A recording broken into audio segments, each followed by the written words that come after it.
second commentary of the afternoon comes from Tynecastle. You can hear the reaction in the background as Hearts and Kilmarnock make their way out onto the pitch. It's full live commentary with Gary Holt, Alan Preston and Al Lamont. Thanks very much, Richard. Yes, welcome to Tynecastle for a really intriguing contest between two sides looking to join Celtic and St Mirren on 6 points by the close of play. It's a warm but drizzly day down Gorgie Way. The pitch should be slick, and though not quite a full house as usual, the atmosphere is good inside this marvellous stadium. The teams go through the handshakes. Hearts in their maroon tops, white shorts, maroon socks. Killie in blue and white stripes, blue shorts and blue socks. A quick run through the teams once more just ahead of kick-off. Hearts making 3 changes from the 2-1 defeat out in Norway on Thursday, with Kingsley, Haring and Tagawa coming in for Cochrane, Beningame and Forrest. It means Xander Clark's in goals, a back four of Atkinson, Kent, Rowles and Kingsley, Devlin and Haring in midfield, Oda, Shankland and Lowry in behind Tagawa. Up front for Kilmarnock, same starting 11 from last Saturday when they got that hugely impressive victory over Rangers on the opening day. It's Will Dennis in goal, back three of Mayo, Dees and Finlay. Armstrong and Daba are the wing backs. Lyons, the captain, just in front of the defence, with Watson and McGuinness also in central midfield, and Kennedy and Watkins up front. The referee this afternoon is David Dickinson, who is just speaking to both captains, Brad Lyons and Lawrence Shankland, with a coin toss in the centre of the park as we prepare to get underway. 3-1 Celtic in the early kick-off. We'll keep you right up to date with events at Fir Park between Motherwell and Hibernian. But here, the live commentary is Hearts against Kilmarnock. Hearts with the opening day win at McDermott Park. Both goals coming late on in that one, but by all accounts a deserved victory, and Kilmarnock certainly deserving a victory. One I watched myself at Rugby Park. Really impressive. Can they keep that up here this afternoon against Hearts? They have a terrific record here, Kilmarnock, albeit they lost last time out, 3-1 it was.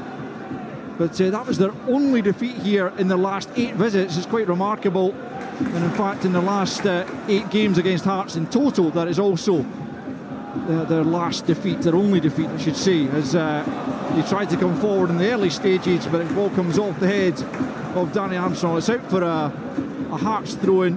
Hearts going from right to left as we look at it from the back of the Wheatfield stand.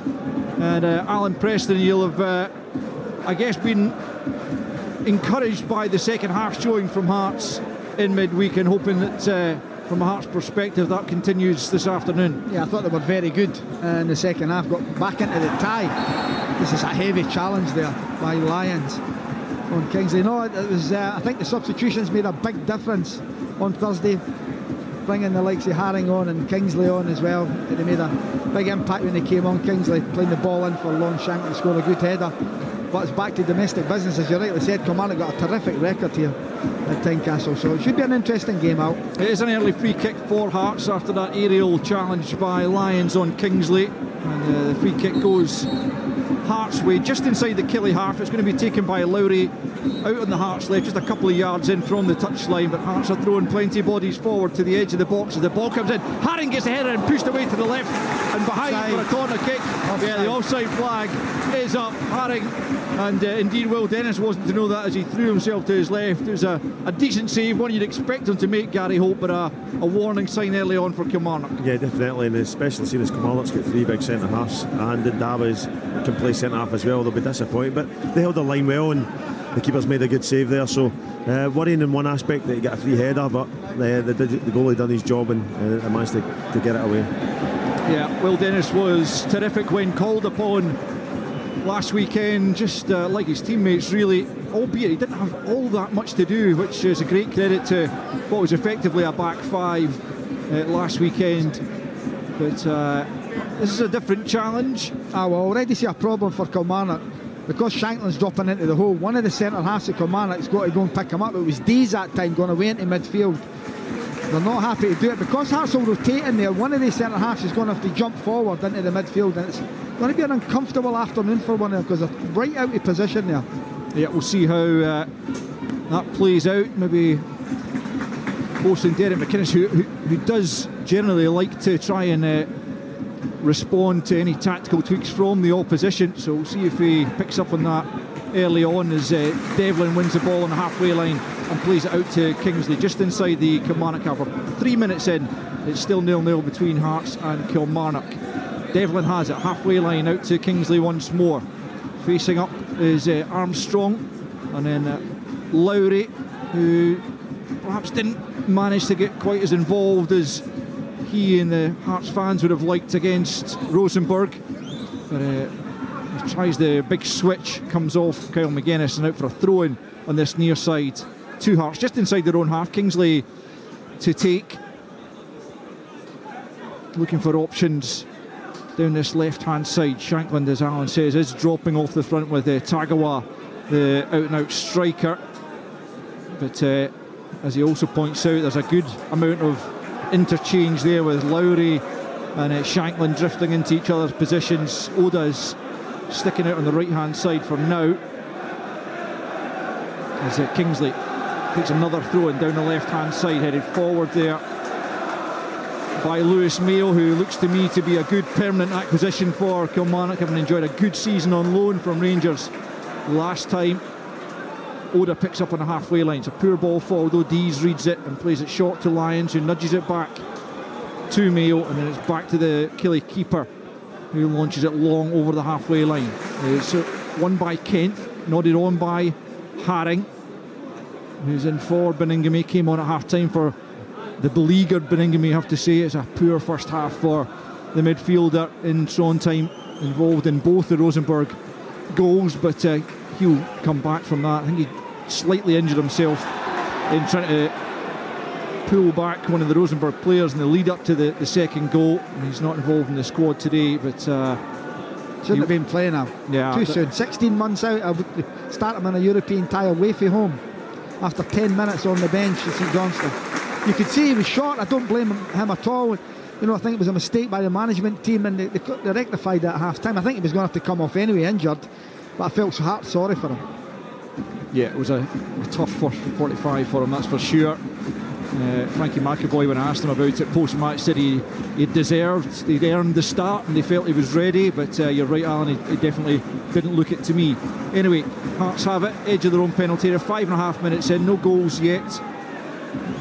Peter Haring's header from an offside position, the only real test for either keeper so far. It's a ball forward, and that's Finlay having to keep a close eye both on Shankland and the ball as it came through, but he dealt with that fine and got it back to his keeper as Shankland just tried to peel away on the right shoulder. A good defending from the on loan centre back in his fourth spell at Killie, 3 of those on loan from Oxford United this time. Is that a record? It will be. I mean, he signed him for a club 4 times. Haring nudges it forwards. Shankland down for Devlin. Devlin back to Kai Rowles, the Australian. Plays it square to his central defensive partner, Frankie Kent. And now it goes to Oda on the right hand side, just inside his own half. Hearts just probing for ways through. Kilmarnock sitting relatively deep just at the moment. So there's Dees jumping out again. Derek's clearly told him, whoever's closest to Shankland, just go all the way with him. Here's Rowles stepping forward, tries the pass for Shankland, a little dummy there, doesn't quite come off for Atkinson, and Kilmarnock can try and break as McGuinness feeds it out to the left hand side, and Matty Kennedy picks up, cutting in off the left. A good pass infield for Watson, back to Kennedy, just tries to lift it over the Hearts defence, doesn't get quite enough on it, and Oda picks up possession. It's a neat turn from the Japanese, who looks bright at the start of this season, and then Shankland feeds it with the outside of the right foot, won't catch that one, will Tagawa, and it's out for a throw-in in this near side. Gary, if you're the Kilmarnock manager, are you happy with that tactic of one of your central 3 going in and following Lon Shankland, who's so clever in those areas? I think is that they've obviously worked on it, also, but the thing is the other 2 have got to be switched on. They really have. They can't switch off and think, well, we're only dealing with one, because there'll be runners beyond. Oda's a clever player, Lowry's very clever as well, so if one of them switches off while Dees goes in and picks up, there's going to be a big space. So it's something they've worked on. It's working so far, but Shankland's clever. He's not just going to stand in there and he'll come wide. There was one instance early in the game he was standing wide left and Brad Lyons was over picking him up. So he's a clever boy, Lawrence, and he'll find space, and you need the back line to be very switched on for 90 minutes. Yeah, 2 goals in his opening 2 games for the Hearts captain, just picking up where he left off last season. He scored Hearts' 8,000th league goal actually against St Johnstone last weekend, and pretty fitting, having had the season he did last year, becoming of course the first Hearts player since John Robertson to get 20 in the league, and he got 24 in total in the league by the end of the season, 28 in all competitions. Me man's gutted, honestly. He'll be telling you, oh brilliant Lawrence, well done. He's absolutely gutted. Well, it was a long-standing record, wasn't it? But well, Lawrence Shankland's next challenge is to go and do it in multiple seasons, which Robbo also did. Easy, the wee man all the time, no problem, back of the net. He's still claiming goals now. Here's Tagawa, well challenged by Lyons, who well, he started the season really well, Brad Lyons, in the team, because he wasn't overly involved last campaign really, but he looks to be a first pick for Derek McInnes at the start of this campaign, and he tracked Tagawa all the way and knocked it out for a throw-in as Royals goes back the way to Kent, just on the edge of the centre circle. We're played 9 minutes, no goals, no real fuss for either keeper as yet, as Kent gets it back from Shankland. Kilmarnock sitting very deep just at the moment, midway inside their own half, just allowing Hearts the ball in this kind of halfway There's Diaz zone. again. Diaz is now is at right back. Yeah, almost man marking Shankland, isn't he? And Hearts looking to exploit the spaces that are left as Devlin tries a little back heel. Lyons had tracked him though, and he's managing to clear that forward for Armstrong. Dees plays it forward down the right hand side. Kilmarnock can't keep the ball just at the moment though, and Rowell steps forward. Devlin with the flick for Lowry, gets it back to Devlin and slides Mayo, and it came off Devlin last. The referee spotted that and points for the goal kick to Kilmarnock. We've played almost 10 minutes. It's Hearts 0, Kilmarnock 0. It's interesting because it's mostly in Kilmarnock's half, defensive half, and to continuously follow people about the park, and the mentality of doing that, they'll tire quicker, not more the mental side rather than the physical, I think, Alan, to be honest. And I think that'll pick up more space, but as long as they can keep the back door closed, it gives them that impetus to keep going. It's quite alien to them, one of them jumping out and playing there. In that, there's Robbie Dees, who's a left-sided centre-half, find himself over on the right-hand side of the park. But you know what? They look as if the three of them, Finlay, Mayo and Dees, love defending. And you know what? This has been right up their street with the looks of it so far. But it'll be interesting, because if Shankland, there's Dees again going with Shankland, it's what Mayo and Finlay do. They need to close the gap between they two, because Dees is the central one. If he jumps out, the other two have to narrow, make sure there's no gaps for, like, say, Devlin or a Haring or a Lowry to run through. Yeah, Lowry's just popping up all over the park as well, just trying to confuse that Kilmarnock backline. But Kilmarnock are coping with it at this stage, although David Watson just been penalised for barging Cam Devlin to the ground. Combative teenager, not allowing Devlin a moment's peace. But it will be a free kick to Hearts, 15 yards inside their own half, left of centre, to be taken by Rowles. He just plays it square to Kent. Still no goals at Fir Park between Motherwell and Hibernian. Our reporter Brian McLaughlin is there for us and will keep us up to date with any major incidents in that one. There's Rowles again, plays it square just inside his own half to Kent, and out to the right hand side where Oda's come deep. Well, it's a misplaced pass from him, and Kilmarnock will try and break down the left hand side, and Daba is well challenged by Oda, who recovers from his own error. And Daba takes the throw into the feet of McGuinness. Neat play from Daba, who gets the ball back from the midfielder. Oda sticking with him. Breaks to Kennedy, left hand side, headed away by Rowles from inside his own penalty area. Lyons takes over, plays out to the right for Armstrong, but in steps Kingsley, and now Hearts can break. Left hand side, Lowry looking to try and release Tagawa. Tagawa said he wanted it a few yards in front of him to run on to. It was almost a feet, and the Kilmarnock defender stepped in, and Kelly have it back, and it's Armstrong who tries to feed it forward for Watkins. Watkins gets it back to Armstrong, right hand side, steps away from Rowles. Neat play from Armstrong, gets it back in the angle of the box from Watson, right hand side, faced up by Haring, tries the little nutmeg, then Haring just stands strong Kilmarnock looking for a free kick for the challenge by Haring, but it's not forthcoming. Hearts come away, missed kick there by Mayo, but Dees is on hand to just scoop it high in the air. Kingsley nods it down onto the halfway line, bit scrappy just at the moment, but Kilmarnock work it out to the right hand side. Armstrong, such a big player for them last season, and looking to continue that form this campaign as he comes in from the right hand side. He's taken out by Devlin, and that'll be a free kick to Kilmarnock in a pretty useful area, right of just outside the angle of the penalty area on the right hand side actually. And Armstrong, well, this could be an option for either a shot or a cross. Could be dangerous, and Hearts will have to be on their toes here. 13 in, Hearts nil, Kilmarnock nil. It's been a very good 13 minutes for Kilmarnock, very good. Like you said, Alistair, making a wee bit bitty, a bit scrappy, and then they've got the flair of Armstrong at the top end, like last season. I'd like him to score a few more goals, to be honest, as a Kilmarnock fan, but he's a constant threat at the top end of the park. For me, it's strange that teams don't try and exploit him defensively, because he's almost like a winger back, because he's playing out here, but he wants to be in the top end of the pitch, not back defending, and I've not seen too many teams pushing back the other way, but that's a great opportunity.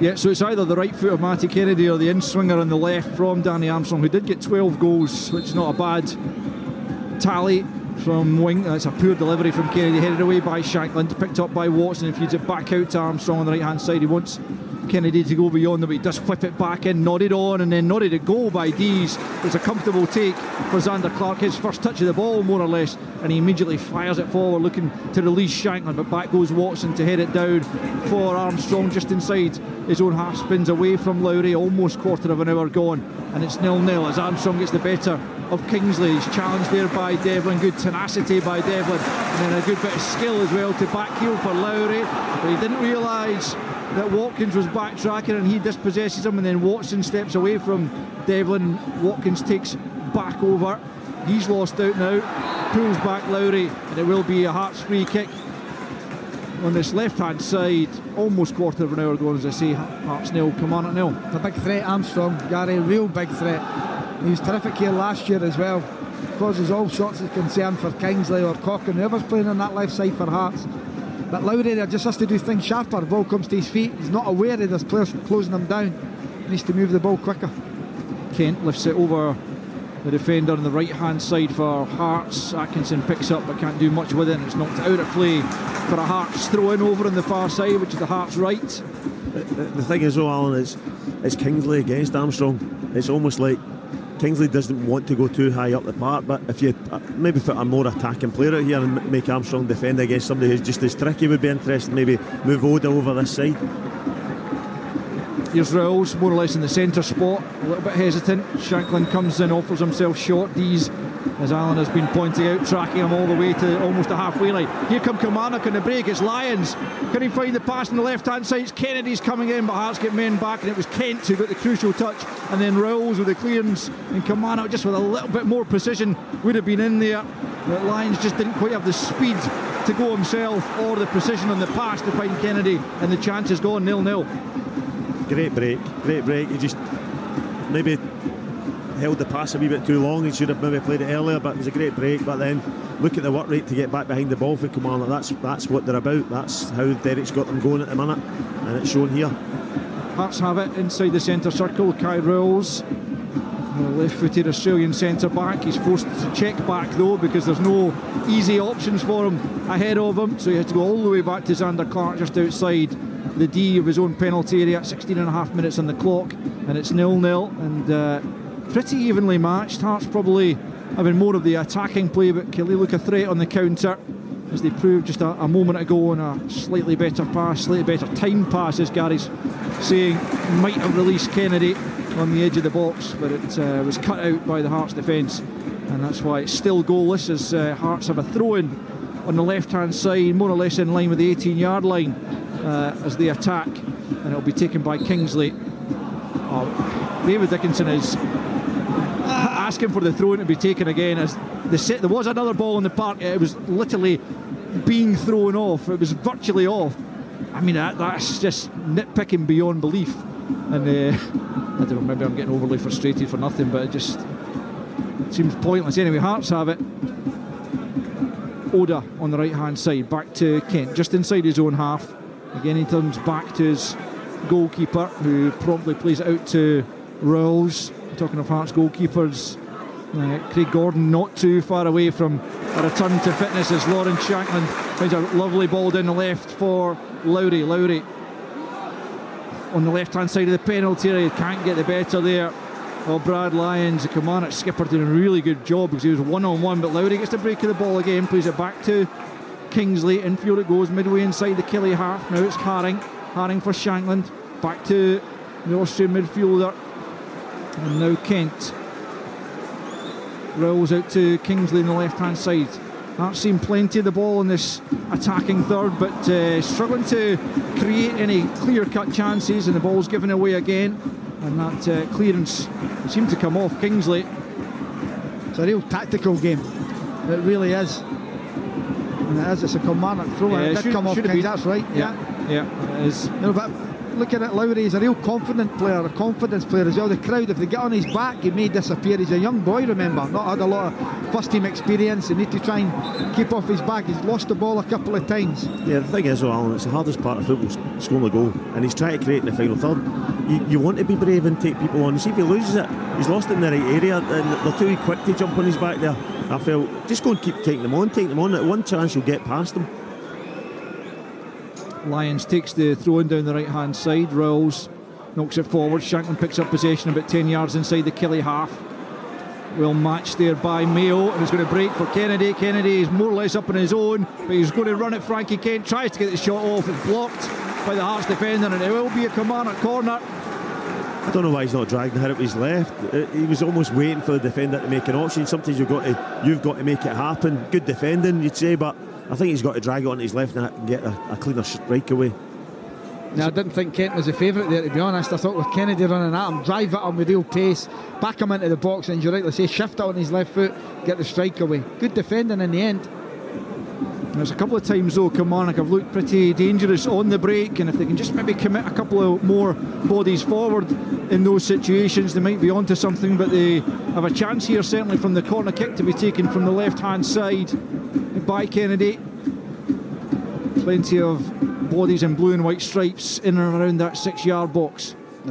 It's on at the edge of the box as well. Swung into the 6 yard box, and absolutely no one at the back post. That's such a strange, I mean, a real mix up there, you would have to think, and it's gone out for a throw in this near side, and a waste of an opportunity there for Kilmarnock. 20 minutes in, no goals. That's the frustrating thing, you throw your three centre halves up and then there's no one in that back area where the ball's played in. Yeah, it looked like a bit of a breakdown in communication there almost, as Killie pick up though the loose ball in the middle of the park. McGuinness gets to it before Oda, he plays it out to Ndaba, who finds Kennedy. Kennedy looking to take on Atkinson. He takes him on the outside, left ball in. It's swept away by Kent. Up to the halfway line, Finlay. Kilmarnock looking more and more comfortable in the game. They were on the back foot for periods, but they've just lost the ball. And a chance for Hearts to break, and it was a late challenge. David Dickinson tried to play advantage. Nat Atkinson was caught late, and he's going to bring it back with Hearts having run into trouble. And it'll be a free kick the home side's way, midway inside their own half. I think, to go on Biscuit's point, is you can hear a wee bit of frustration in the home fans. You can start feeling it after 20 minutes that they're not happy, the ball's not going forward quick enough, and that's playing into Kilmarnock's hand. Kilmarnock won't overcommit, Arthur. It'll be on the counter break, Kennedy getting it, Armstrong getting it, picking up and running. Maybe Watson will go at times to help Watkins, but they won't overcommit. It's counter-attacking football, and we've seen for 20 minutes we're frustrated and they've had chances and probably could have done better with them. Stephen Naismith just pulled Peter Haring over and given him a message. He's walked right over to young Alex Lowry. Tagawa on the edge of the box, trying a spectacular effort, couldn't connect with the ball. It's good play though from Lowry. Kingsley's a dangerous ball, no Hearts player at the edge of the 6 yard box, but it's kept alive by Oda. Now Atkinson back to Oda, right hand side, tries to swing the ball in, comes off Ndaba, who stands firm and then knocks the ball out of play, but better from Hearts, and it was Lowry who was involved. And Kingsley's delivery from the left hand side was on a plate. Had any Hearts players gambled, but there was no takers in the middle. It's a quarter of the game gone and it's still goalless, but the Hearts fans more encouraged by what they saw there, as Shankland just tries to nod it forward inside the penalty area of Kilmarnock, but it's cleared away. Stephen Naismith out at the edge of the technical area, looking to ball some instructions on to his players. Throw in taken by Atkinson right in front of the Hearts technical area. Back the way it goes to Kent, and now Rowles, and out to the left hand side for Kingsley, who, as Alan mentioned earlier, put on the head of Shanklin for the goal back in Tron time, and it gives Hearts a real chance of qualifying, albeit they do trail 2-1 coming back here against Rosenborg on Thursday. But the tie very much alive, and having been out there for that first leg, I wasn't overly impressed by Rosenborg, and Hearts definitely have a good chance of progressing. Here is Haring, and now Atkinson, edge of the box, clips it in, it's just over Tagovailoa. Kingsley coming in, he can't wrap his left foot around it to get it back across goal, and it's behind for a goal kick. But more encouraging for Hearts. Again, 23 minutes in though, it's Hearts 0, Kilmarnock 0. I think that's in the areas they can get, in the wider areas if possible. Oda one side, Kingsley the other, or Lowry if possible, because it's congested in that middle of the park when you see Shanklin dropping short, the Kilmarnock back three being really tight. There's a lot of numbers in there, so they're going to have to go into the wider areas, Hearts. But I think it's a very even game. I think Kilmarnock have just had the better of the chances. Shanklin loses out in the middle of the park to Dees. It's miscontrolled there, the Hearts skipper, allowing Dees to step in. Armstrong forward, and whipped out to the right hand side for Watson by Kennedy. Watson just leaves it to Armstrong, about 25 yards from the goal line, right out on the right touch line. Forward for Watson again, he can't quite bring it under control, but then Devlin misplaces his pass for Lowry, and it's out for a throw into Kilmarnock right hand side, midway inside the Hearts half. 24 minutes played, and no goals and no major chances, you would have to say, to speak of, as Lions plays it back to the halfway line for Mayo to Finlay, just inside the centre circle. Back it goes to Mayo, a couple of yards inside his own half, feeds it in the right channel for Kennedy, who's drifted over to this right hand side. Can he keep it in? It's just skidding off the surface. Rowles in close proximity just knocks it out of play. He was looking for the throw in, he thought it came off Kennedy last, but the throw in goes the visitors' way, just a couple of yards from the corner flag on Kelly's right. And Armstrong will leave this to young David Watson, who's just 18 years old, but has already got a monstrous throw on him, and a real bit of potential in the midfield for Kilmarnock. Got their goal like this last week, was it a long throw in? Yeah, it was exactly this position, Alan. It's flicked on at the near post by Dees, comes all the way back out to Watson, just pokes it beyond Devlin, tries to keep it in. Shanklin's there, and it'll be a Kilmarnock corner as Shanklin blocks the cross from David Watson. He is a young player with tremendous potential, Gary. 100%. He's probably a typical Scottish footballer. His energy, he's robust, he loves a tackle. He just needs to refine it, but that'll come with age and getting game time. But he's certainly part of the engine room for Kilmarnock week in, week out. It's somebody you can rely on for a young man, and he just needs to refine the other aspects of the game. But his sleeves rolled up, gets stuck in, wins tackles, wins headers, and he's a willing runner. Armstrong's corner from the right hand side, left footed. Zander Clark makes a mess of the punch. Peter Haring bails him out by just hoofing the ball out of play, but Clark offers the hand of acknowledgement because he came out, tried to one hand punch it, and he just really skiffed off his glove and fell inside the penalty area, but no Kilmarnock player was on hand to sweep it in, and Hearts survived 0-0 after 26 minutes. But that was a let-off, Alan. A dreadful goalkeeping, really is. Decision making, he could have caught it. He comes with one punch and punches it down a yard. Here's Kennedy. McGuinness now inside the penalty area, just wouldn't fall for Watkins, almost taken off his toe by Watson, and Zander Clark able to gather, but the visiting fans who are encouraged just in the last few minutes. There's really nothing to pick between these sides after 26 minutes. 0-0 it stands. Yes, I've got to say, I think Kilmarnock have had the better of the chances. The Hearts haven't really created a lot just now. Keeper's not had a safety mate. Neither has Clark, to be honest, but they've had efforts where the likes of Lyons has gone through, Kennedy's gone through. Poor punch there by Clark. That will just give Kilmarnock encouragement, and tactically so far it's been spot on from them. It's early days, but I've heard a number of pundits and indeed some Kilmarnock players saying there's no reason why we shouldn't push for that top six this season, and on the early season evidence they're not far off the mark, I would suggest, Gary. No, they're not, but it's looking at the chances and taking chances, and we don't score a lot of goals. That's the problem, and you saw today so far, Lyons has went through, misplaced a pass, Kennedy's went through, and he's done a great bit of skill about 2 minutes later on wide and dragged on his left and whipped across on, but he doesn't take the shot on his left. So it's the thing of, it's great defending and playing in the counter attack, but if you're not scoring enough goals, it only takes one goal against you then how do we change it? But at the minute, I think we're, like Biscuit said, I think we've been on top of the game, and with chances created we're ahead, but neither goalkeepers really had a save apart from the one that Kilmarnock's goalkeeper saved, but was the offside header. I've got to say though, Gary, that's a completely different, it is in personnel, but the way they're playing, the confidence they've got, Kilmarnock, what a different side from last season. And Derek always said that, but it's taking a bit of time, to get up from the Championship and then settle in the Premier League. It's getting energy in the team, Alan. It's getting energy in the team and runners. Like someone that'll put the ball in the back of the net. Yeah, but I think a lot of teams are looking for that. But Kilmarnock have got energy now. They've got willing runners. So they've got Kennedy up there who just likes to travel with it. Armstrong's great. We know what he did from last year, which probably was a breakout season for him. You've got young Watson, who's a willing runner. McGuinness is a runner. So they've got that energy in there to get up and help. But we need goals. Kilmarnock have a free kick whipped into the Hearts penalty area by Armstrong, defended, but then Watson returns it. Kent's there the second time around. Lions trying to keep it alive. The referee almost getting in Daba's way as he tried to get on the ball, and it's broken back to the halfway line to Armstrong.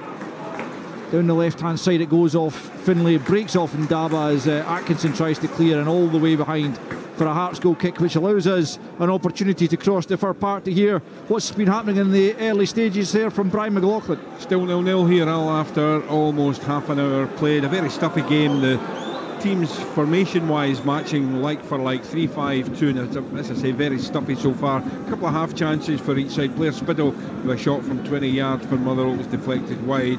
Just prior to that, Dylan Levitt again from 25 yards, an effort that was right off the right hand post of Liam Kelly. Yeah, but no real opportunities for the strikers so far. It's 0-0 here at Fir Park. Thanks, Brian. You rejoin us just as Lawrence Shankland finds himself in the referee's notebook for a little pull back there as David Watson tried to pick up a loose ball in the middle of the park. First yellow card of the game, and it goes the way of the Hearts captain, and that means Kilmarnock have a free kick.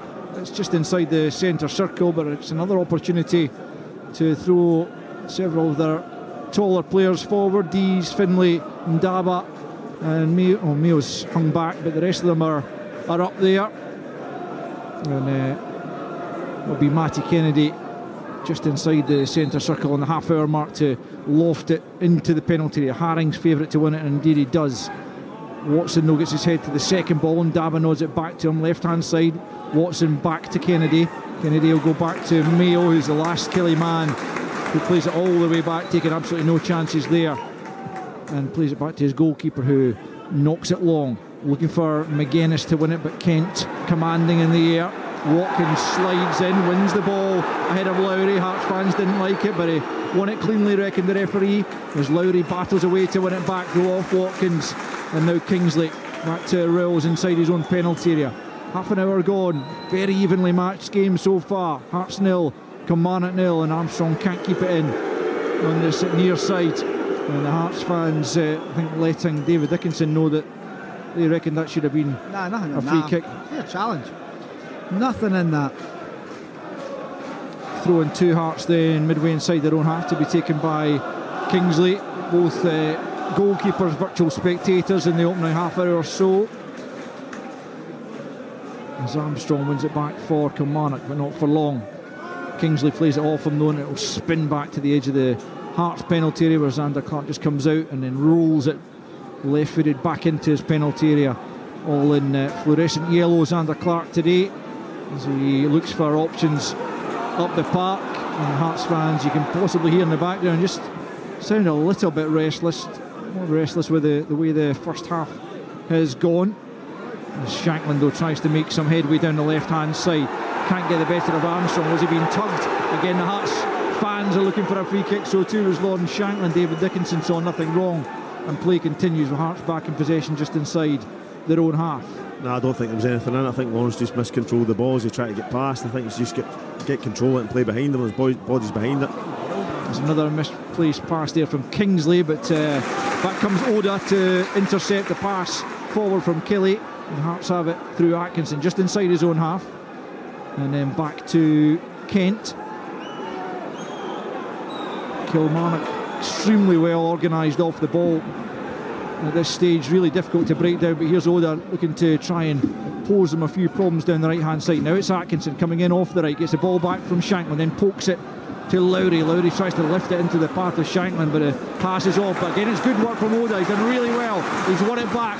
Plays it to Shanklin, angle of the box, left hand side. Can he find the pass from Devlin? It's just held up slightly by Shanklin there. Back though with Haring, who'll go for goal from distance, and it's not too far wide as Will Dennis threw himself to his right, and it's a yard or so past his right hand post as it remains Hearts 0, Kilmarnock 0. First real effort from Hearts.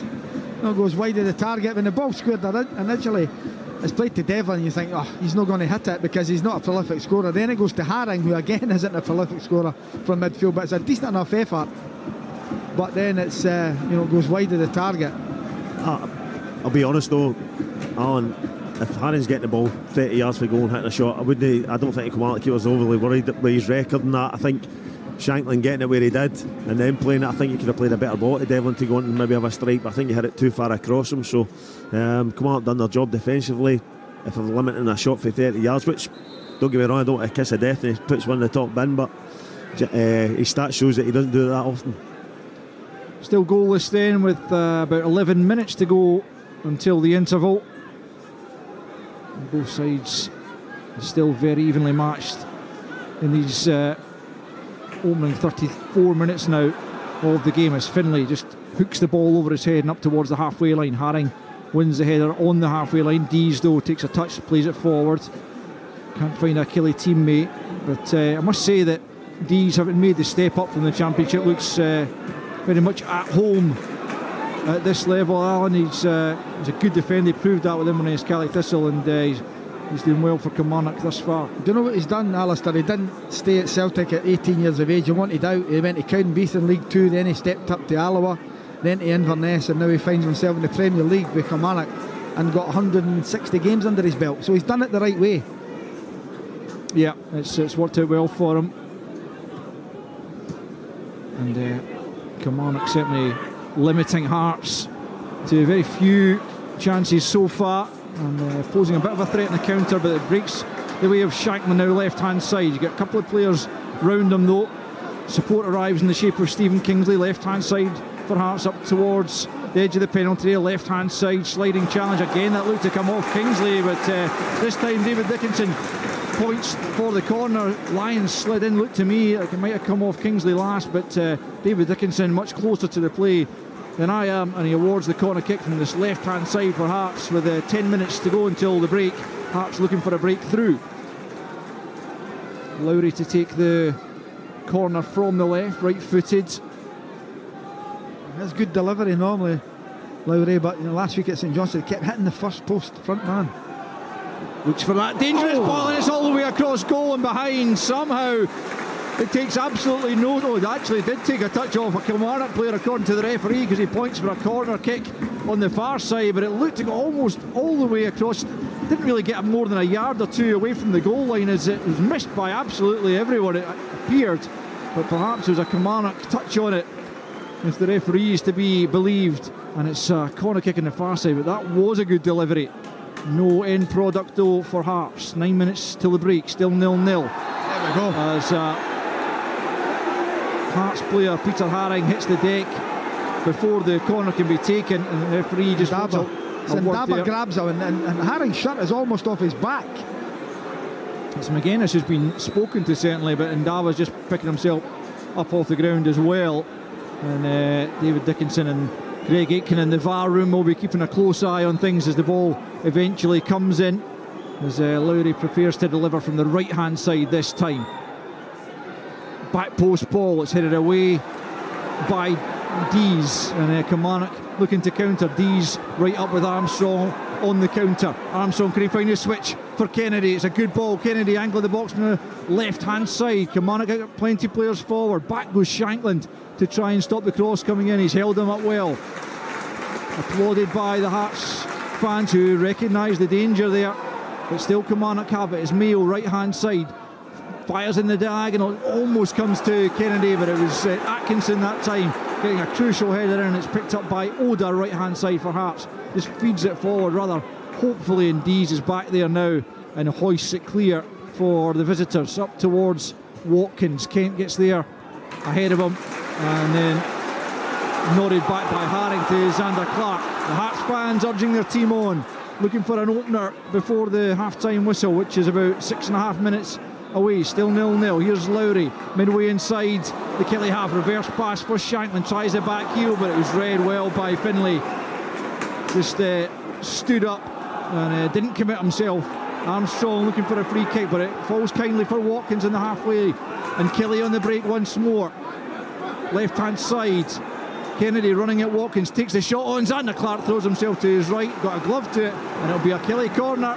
It's a wee bit of basketball at the minute, end to end, without, well, to be fair, Kennedy gets a shot away there, but it's a wee bit too open probably for Hearts' liking, which is playing into Kilmarnock. They're getting the counter, they're winning it back and pressing up there, but they're not overcommitting, as we said, so they're getting bodies back and behind the ball and managing to win it. But they've got runners, as I keep talking about. They've got runners, they've got energy in the team, and probably Hearts are finding that the lack of the League Cup games, Alan, is in that pace of the game. They're struggling to maintain their high press. I get they're trying to help the teams in Europe, but it hinders them at the start of the season. It always does. They don't play enough games.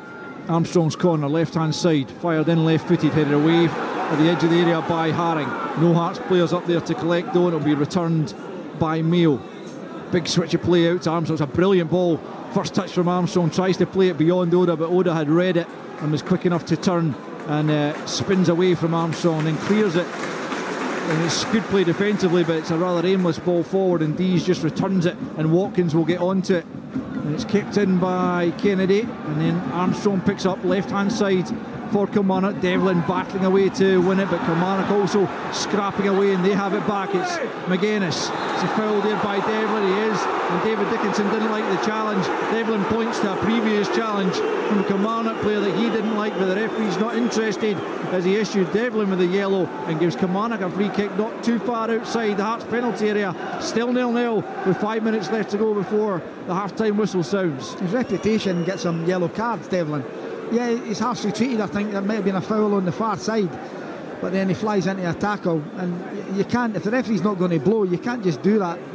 You know, it probably feels harshly done, but yet another yellow card. Yeah, he's accumulated a few of those in his time in a maroon jersey. Cam Devlin, I don't think anyone would want to take his tenacity out of his style of play, but a couple of... There's tenacity, and then there's taking the law into your own hands, and that's what he's done. He feels aggrieved. I'll just dive in and make it because I feel aggrieved. That's not tenacity, that's just being stupid in my eyes, and it could cost him here. Could do. About 30 yards out. Kennedy left the centre, lining one up, right footed, goes for goal, takes a deflection on its way through. Corner kick to Kilmarnock. Could have been worse. And the ball doing its job to just take it wide, as Hearts have a bit more defending to do to ensure at worst they go in goalless at half time. But Kilmarnock very much in this game, very much in the contest. It's been evenly matched, as we've said a few times. And here's Armstrong from the left hand side once more to send it into the 6 yard box. Up goes Ndaba. Might have got a slight glance in that, but not much more, as it comes all the way out to Watson, right hand side. He swings it back in. It's a good looking ball. Dees gets his head to it, and it's going to just drift wide of goal in the end, as Xander Clark watched pretty comfortably, it seemed, content that it was going to drift wide. But Kilmarnock have had chances in this first period, but it does remain Kilmarnock 0, Hearts 0. Yeah, they've certainly in the opening 41 minutes, Alistair, had the better of the chances, you know, and you look at them going forward, they look energetic, you know, they've got pace in the wider areas with Kennedy and Armstrong. Set plays as well, they're a threat, we can see that there, that header just drifts wide of the target. You know, Hearts have got the work cut out. We can see there's a great venue for Kilmarnock to come and play, and it seems to be the case. I think Derek McInnes' side have played very well in this opening half. And they've drawn 1 and won 6 of their last 8 visits to Tynecastle. Kilmarnock, I'm not sure anyone will have a better record than that. Maybe Celtic if you're lucky, but beyond that, it's an incredible record. But they're enjoying themselves this afternoon as well, but haven't been able to find a goal, nor of Hearts.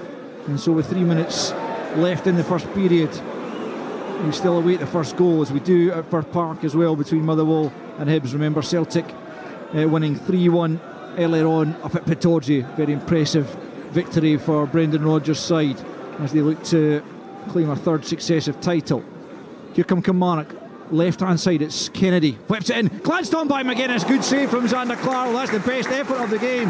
Clark down to his near post from the right hand side to turn it behind. That might well have crept in. Oh, it's a great save, but it's great build up play, and I think 42 minutes into the game, the confidence that Kilmarnock plays, you can see them all growing. They're all getting bigger as the game goes on, and that happens when you're playing well and you're creating chances. And they've got a confidence. They've quietened the home crowd.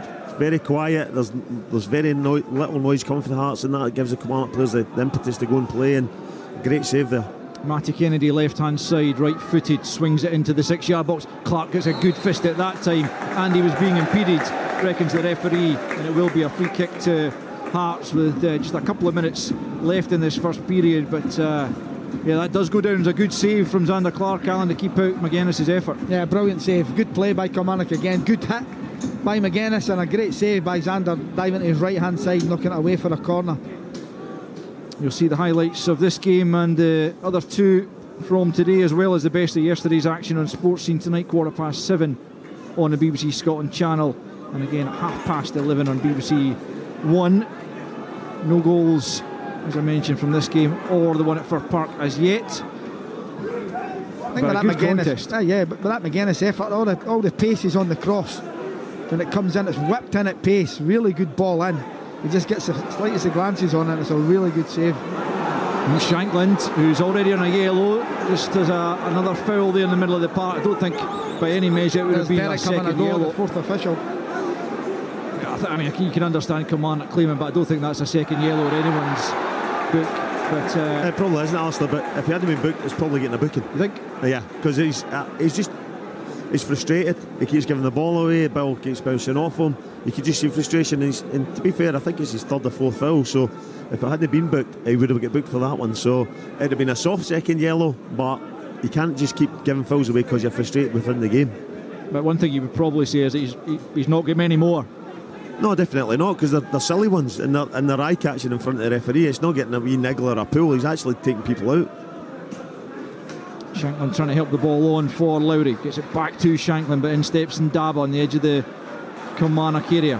Hearts looking to press for the opener just in the cusp of half-time. We're into stoppage time, of which there's 1 minute at the end of this first half. Hearts have a throw-in on the left-hand side, midway inside the Kilmarnock half. Kilmarnock have defended stoutly when they've had to, and they've had their opportunities on the break. And certainly Xander Clark has had to be called into action a couple of times, most obviously for that Kyle McGuinness flashing header just a few moments ago. But here's Atkinson at the other end, plays it square just beyond Devlin, but it'll be picked up by Lowry, left hand side, whips it in. Oh, Shankland has been dragged to the ground there, was he, by Stuart Findlay? Well, that's his claim, and the Hearts fans are on their feet claiming for a penalty. David Dickinson just moves away as it's picked up by Will Dennis. That looked like a decent shout. Yeah, it'll be looked at. That's the thing, it will certainly be looked at. That's the good thing about the game now. It looked at, as you said, a decent shout. The referee's looking right at it, doesn't maybe see enough in it, but it'll be checked. Well, Stuart Findlay had his arms round Lawrence Shankland, maybe just let him go in good enough time as Tagawa tries the shot from the edge of the box after the layoff from Shankland. Alan's right, it will of course be looked at by Greg Aitken, who's in the VAR room this afternoon, but I suspect that that's not going to be one that will be overturned. The on-field decision was no penalty, and I'm not sure there'll be enough in it necessarily for that to be deemed a clear and obvious error, but it was certainly worth a claim as the half-time whistle goes, and the boos are for David Dickinson, the referee, because the Hearts fans reckon that right on the stroke of half-time they should have had a penalty as Stuart Findlay grappled with Lawrence Shankland inside the box, but nothing was given, and that means at half-time, with few chances, it has to be said, in a very well contested and competitive first half, Xander Clark with the best save of the opening period, saving from a Kyle McGuinness glancing header just a couple of minutes before the interval. But that was really that for goalmouth action. Very even game so far at Tynecastle. At half time, it's Hearts 0, Kilmarnock 0. On digital radio, FM, online at BBC Sports Scotland, your smart speaker, and on BBC Sounds. This is Sports Sound from BBC Radio Scotland. There's no substitute. Off the ball, what a strike, what a goal! Mornings with Kay Adams and Stephen Jardine. Join the conversation. With exam results out, where does your young person go from here? Well, we didn't get what we expected. We got much, much better. So it's changed the possibilities. The A9 then? Yes, the road is quite dangerous and it's a little bit unique. Mornings across Scotland. Your calls and your stories. Artificial intelligence is just going to completely take the whole lot of us over. Are you a modern day Luddite, Jean? Yeah, if you like. I'm anything you want to call me. Is there a more ludicrous comedian in Britain? Yeah, I put that on the poster, Philip. I thought I liked that. Yeah. Weekdays from 9 on BBC Radio Scotland.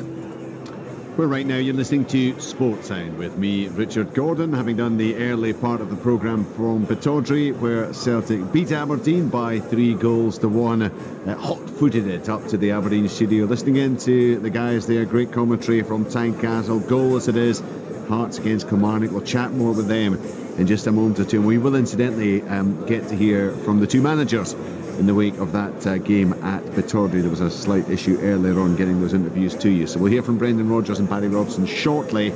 Let's hear first from Brian McLaughlin. He's at the other Premiership match this afternoon at Fir Park, Motherwell against Hibernian. Yes, Richard, it's Motherwell 0, Hibernian 0, a case of 45 minutes where both teams really cancelled each other out, playing in the very similar formations, 3-5-2. However, the home side, you'd have to say, finished the half much the better. Blair Spiddle came close midway through the half with a shot that was deflected wide, and then the 5 minutes before the break, Richard, a VAR check after Slattery had gone down inside the box after a challenge by Miller. It looked to be not too much in it, and that was also the decision of the video referee Chris Graham. But seconds later, the best chance of the game came for the home side. Suarez with a cross into the box, Dan Casey with a brilliant header that came off the apex of bar and post.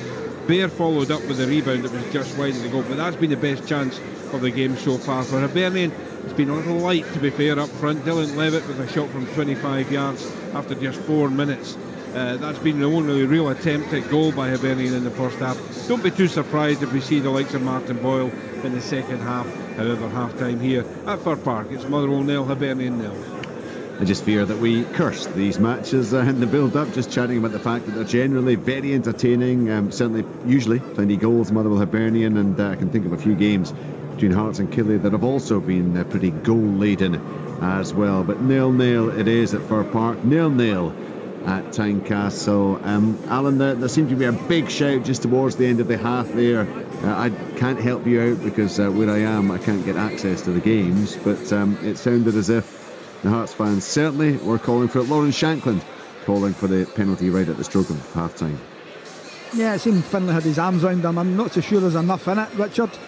Shankland's backing in and Finlay's maybe just being strong. He certainly had his arms round him. Whether or not it's a penalty, but clearly it's not. Greg Aitken in the VAR studio said no, it's not. And Hearts they've not been great. They've done all right, I would say.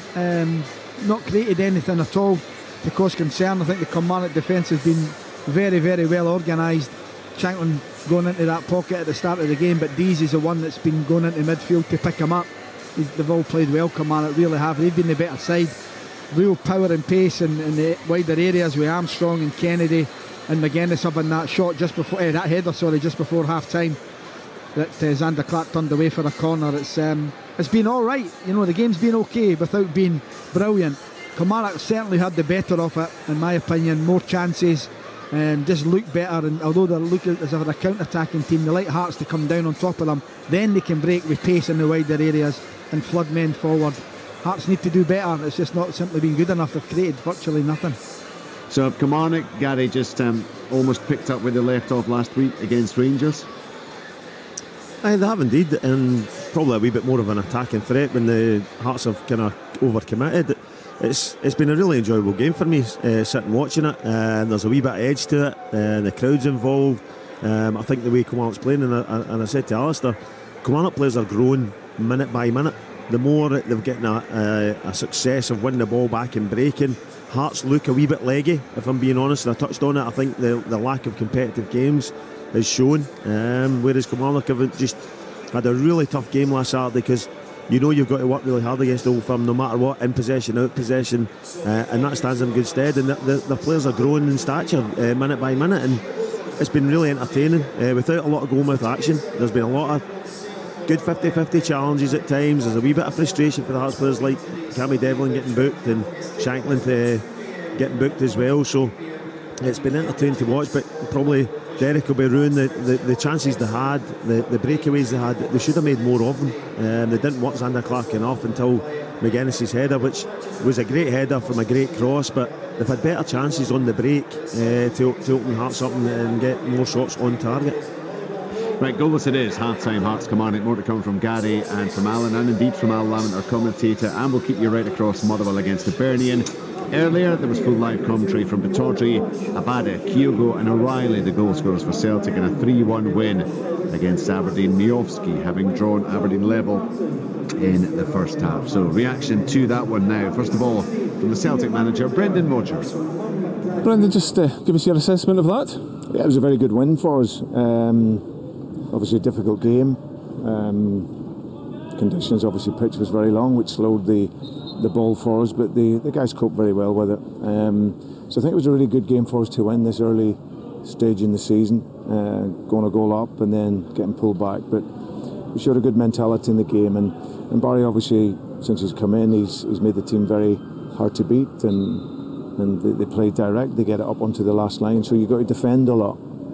So yeah, but overall, really good goals and a better second half for us. See, really good goals. I mean, the finish by Kyogo, I mean, that was just top draw, wasn't it? Yeah, well, he is an elite striker, to be fair. His movement, everything about him, but he's so alert, and now he's really clever, plays that offside position well, and obviously if you make a mistake, he can punish you. I mean, it perhaps wasn't vintage Celtic today, but to be coming away from a place like that, this, you know, against a team that would be seen as one of your kind of main rivals with a 3-1 scoreline, it's not bad. Well, it's a very good result. Like, I've been up here a lot of times, and I can only remember one game that was comfortable. Apart from that, a lot of the other games are in the balance, and obviously the crowd get behind the team. Like I said, you don't have a lot of time to press the game. The ball goes forward early, saying on your back line, they get around the second ball, so you're constantly having to play fighting football. But the players showed that they can do that, and I think to win this type of game is good for the mentality, because you can't play perfect football every single week. There's a real period at the start of the second half, maybe 20-25 minute period, where you were very much in control of the game, and it seemed to coincide with the introduction of Leo Hatate. I mean, he came on like a man with a point to prove, and albeit he had to go off with the injury, really showed what he can do as well. Well, he is a top class player. I think that we need at Rio in terms of winning second balls. I think in the first half they got through a midfield too easy. We weren't getting onto the second ball. But I know how competitive he is, and he came in and he brings that also calmness as well. So it's a shame. We'll see how his calf is, but yeah, it was great for him to get on the pitch.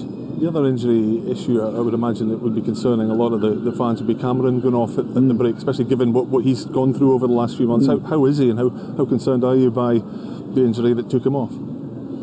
Yeah, well, we just have to assess that in the next few days. He just felt a tightness in his hamstring, so we didn't want to risk it anymore. So we take him off, and I thought Stephen Wilds came in and was excellent. His second half played a really good composure. He was excellent, and we'll just see how Cam is. 2 wins out of 2 in the league. You can't ask for much more than that, really, can you? Yeah, especially being in Aberdeen. It was like the Mediterranean up here today. It was absolutely roasting, and like I say, pitch was long, but we got the job done. It's nice for the players to make the supporters smile, and if they're smiling on a long journey back, then that's important. And over the course of the season, we'll get better. So very happy Brendan Rodgers in the wake of that incident. They've just been sent a clip of the Shankland penalty claim at the end of the first half. I think the guys called it absolutely correct. Nothing in that at all. So that was Brendan Rodgers. Barry Robson also gave his lowdown on the game to Tyrone Smith. What a terrific game of football. I think you're seeing how brave we were. we really went after them. We tried to press them really high, and I think we made it into a bit of a basketball game at times, which I know always excites the fans. But it's hard to. You don't actually want to sit in against Celtic to eventually break you down. So when you really go after them, it's difficult because they can find the spaces against you as well. So it's a difficult one to get right. But I didn't feel that was a 3-1 result for us today. I really didn't. I thought we were hard done by in that result. You obviously get the equaliser, and I guess when you do that and you have the ascendancy, you just want things just to settle down for a little period. And obviously there was the mistake which led to Celtic's second goal. I guess the big frustration from your point of view was probably all 3 Celtic goals, particularly the first 2, were all preventable. Yeah, the mistakes, set play, a mistake for Nicky Devlin, who I thought was outstanding again today. And these happen, but I said to them, at that level, you need to get the mistake, you need to cut these out. I thought Celtic they really found it hard today, I think, Celtic, and I think in the second half, I think we dominated the game. I thought we had really good chances that we should really score a couple of more goals. And by the way, they've got a terrific team, terrific manager and staff, but I thought Aberdeen were outstanding today. I thought we really took the game to them in that aggressive and fast way. I mean, there were a lot of standout performances today. Shaden Morris showed up really well, Dante Polvara. I could name others as well. I mean, those are the real positive takeaways, aren't they? And the fact that you gave Celtic probably more trouble in this game than maybe an Aberdeen team has in a number of recent fixtures. Yeah, I think I've heard that already. It's as well as they've seen Aberdeen play here against Celtic for a long time. I would agree with that.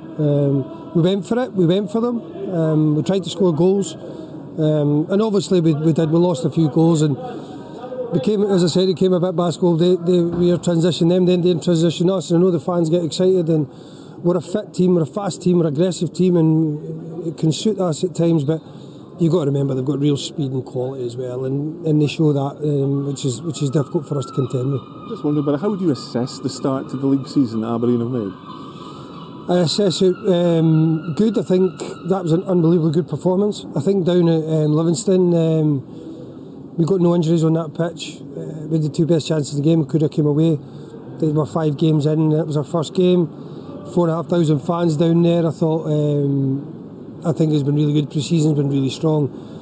I think with the signings we've seen, majority are now our signings. We're not sitting with 8 loans in the team. And hopefully we're away to add more signings that are going to be our players and building a squad that Aberdeen want to be proud of. Just a final one on new faces, because you've spoken about how you're still looking to bring some bodies in the building. How many more do you feel you need to have a squad that's equipped for the domestic and continental challenges that you're going to be dealing with over the next few weeks? Well, it's hard to put a number on, but I know that we've definitely got Jimmy McGarry coming in. He arrives tonight, and we'll be, I would imagine, at least 3 or 4 on top of that. Larry, thank you very much. Thank you. Cheers.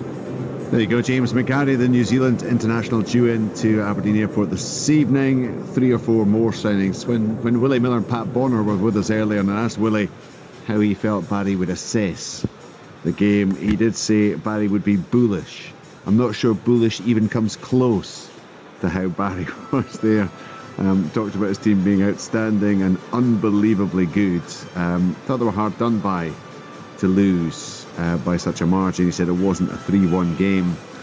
I mean, certainly the first half was, it could easily have been 5-4 for Celtic in the first half, given the chances both sides had. But although Celtic still weren't at their absolute best, they created far more chances in the second half than Aberdeen, who, I think I'm right in saying, didn't have a shot on target in the second half. But he's taken a lot of positives there, and more new signings due, which they're clearly going to need given the demands they will be facing in the coming weeks and months. So we've heard from both managers there, Brendan Rodgers, Barry Robson, the 3-1 win for Celtic. Remember, goals at half-time at Fir Park. We'll keep you right across that one with Brian. It's Motherwell 0, Hibernian 0. And it's the same scoreline at Tynecastle. Hearts against Kilmarnock. Live second half commentary with Alan Preston, Gary Holt and Al Lamont. Thanks again, Richard. Yeah, the team's back out on the park, and doesn't appear that there are going to be changes for either side at the interval. So we start this one goalless. As Richard mentioned there, you got a chance to have a look back at the Lawrence Shankland claim for a penalty just in the stroke of half-time, as did myself and Gary. I have to say, Gary, that although Richard said there was nothing in it, it strikes me as one that if you are the attacking team, you're definitely claiming for it. It's one of those, Alistair, if it's given, you're probably saying it's soft, but you're actually questioning your defender why he got his arms round him after the game, and looking back at the videos. But then again, you're also saying it is a wee bit soft. So I think Kilmarnock are lucky to get away with it, and lucky VAR never had a look at it. But I do say it would have been soft. What do you do with that, Alistair? He blows for half-time, but there's still a decision to be made and the players are running off. Yeah, they would bring them back on. Here's Matty Kennedy from the edge of the box, goes for goal, taken comfortably by Xander Clark in the first attempt on goal of the first period. Comes from the visitors. It's still 0-0, but yeah, Alan, just to answer your question, I've not seen it in the flesh, but I'm sure that there was an instant where the full-time whistle was blown at one stage in a game somewhere, and the players had to be brought back onto the park, and the game was restarted for whatever incident it was. So that would have happened had the VAR, and they would have looked at it, to be fair, just to get the kind of language around it. So not an incident last season at St Mirren where there was something in the last minute it wasn't checked? I can't remember off the top of my head. Kilmarnock, one of the two. But, anyhow, the Greg Aitken, who is the VAR today, would have checked that and would have, as I mentioned at the time, didn't look to me that even if it was a penalty, it would be one that was clear and obvious mistake, and as it is, wasn't given. We've got no goals here right at the start of the second half. See that thing also about clear and obvious area? I think if the referee actually gave a penalty, yeah, I don't think he would have overturned it. Yeah, that's the funny thing about it, that it could have gone either way. But here come Hearts down the left-hand side, looking to try and make the breakthrough. It's Alec Lowry about 15 yards from the touchline. He's earned himself a free kick, just bars in the back there by Danny Armstrong as he came back to try and do some of the defensive duties that you were saying in the first half, Gary, probably doesn't really want to be doing, and that was a little bit rash from him, I felt. Yeah, and that's the areas that opposition teams should try and get him in, and he does that quite a bit. Danny gives away silly free kicks. I think he gets sent off last year against Rangers at home by being over enthusiastic, shall we say, and getting involved.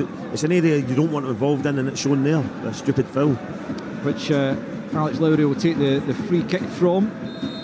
Left-hand side, a few yards away from the goal line. It's a dangerous looking one. Will Dennis at the second attempt grabs hold of that and alleviates the danger on his goal. 2.5 minutes of the second half played, and it's still goalless. The guys will keep an eye on any potential tactical tweaks from either manager at the break as Hearts feed the ball forward. Tagawa hasn't been able to get into the game. Stuart Finlay possibly handled that as it was played forward. The assistant referee was right next to it, and certainly the Hearts fans round about us again. Kicks it off his own hand, Alice. It's not a foul. Doesn't mean that. Ball's played forward by Kingsley, but that's an aimless one behind for a goal kick to Kilmarnock, and the Hearts fans just looking for a little bit more from their side in an attacking sense. As I say, Tagawa was unable to get into the game in that first period, and I wonder how long it will be before we see Kenneth Vargas, who I was chatting to Joe Savage out in Trondheim about him. He's described him as more of a left-sided inside forward, but the Costa Rican international coming in and adds another option for Hearts, and we might see him off the bench as the ball's knocked forward and it falls for Matty Kennedy down the left-hand side for Kelly, up against Atkinson. Atkinson just gets a toe in, and then Oda plays it back to Devlin. Haring fouled by Watson in the middle of the park, says referee David Dickinson. Didn't look to be all that much in that, but Hearts do get the free kick. 4 minutes into the second period. Hearts 0, Kilmarnock 0. Here's Frankie Kent, one of Hearts' summer signings, brought in from Peterborough. Looks a pretty decent acquisition. Craig Halkett, of course, still to come back. Don't think he's too far away from a return to the first team either, after a terrible season with injuries last time out. But another player like Boyce and Beningame and Craig Gordon, when he returns, he'll be like a cliched new signing for Hearts when he does re-emerge. Here is Kent at the edge of his penalty area. Looks forward and then fires it out to the right hand side looking for Oda, but it's a misplaced pass from Oda, and Hearts maybe just need to simplify the game a little bit. A couple of rather adventurous passes, over adventurous almost. I think he's looking for Shanklin and Kagawa to chauffeur the ball. Both of them are running away from it. Hearts of the throw-in on the right hand side, quickly taken by Oda.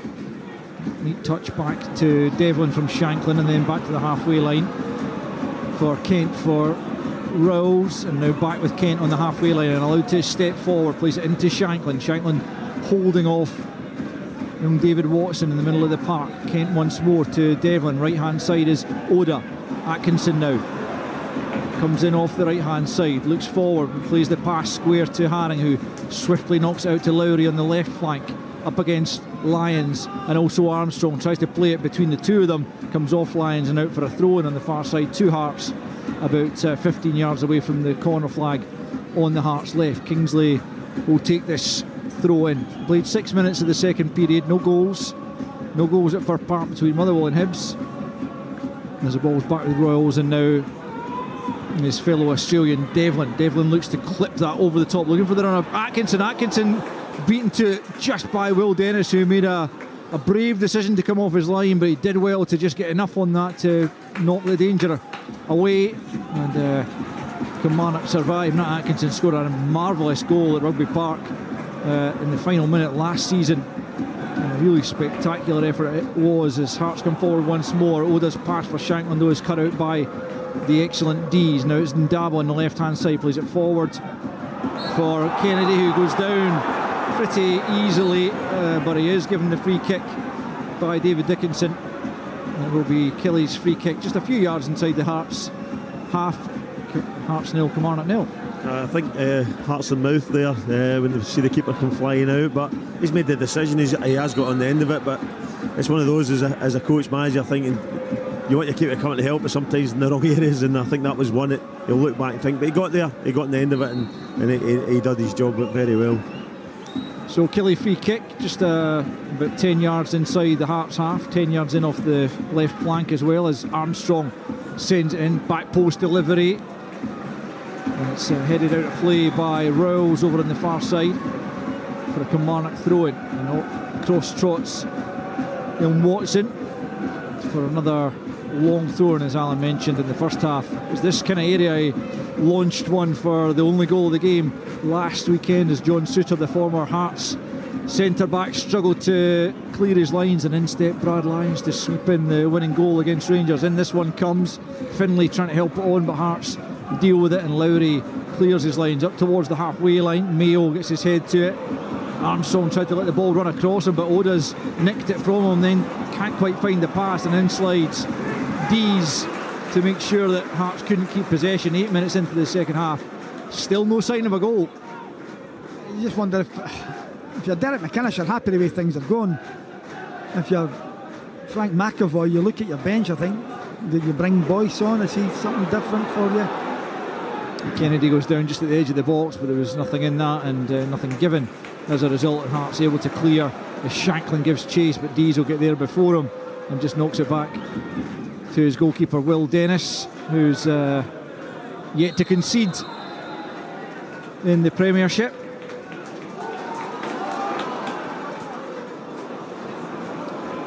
Hearts play the ball forward quickly, but Tagawa's never getting on the end of that, and again Dennis is first to it.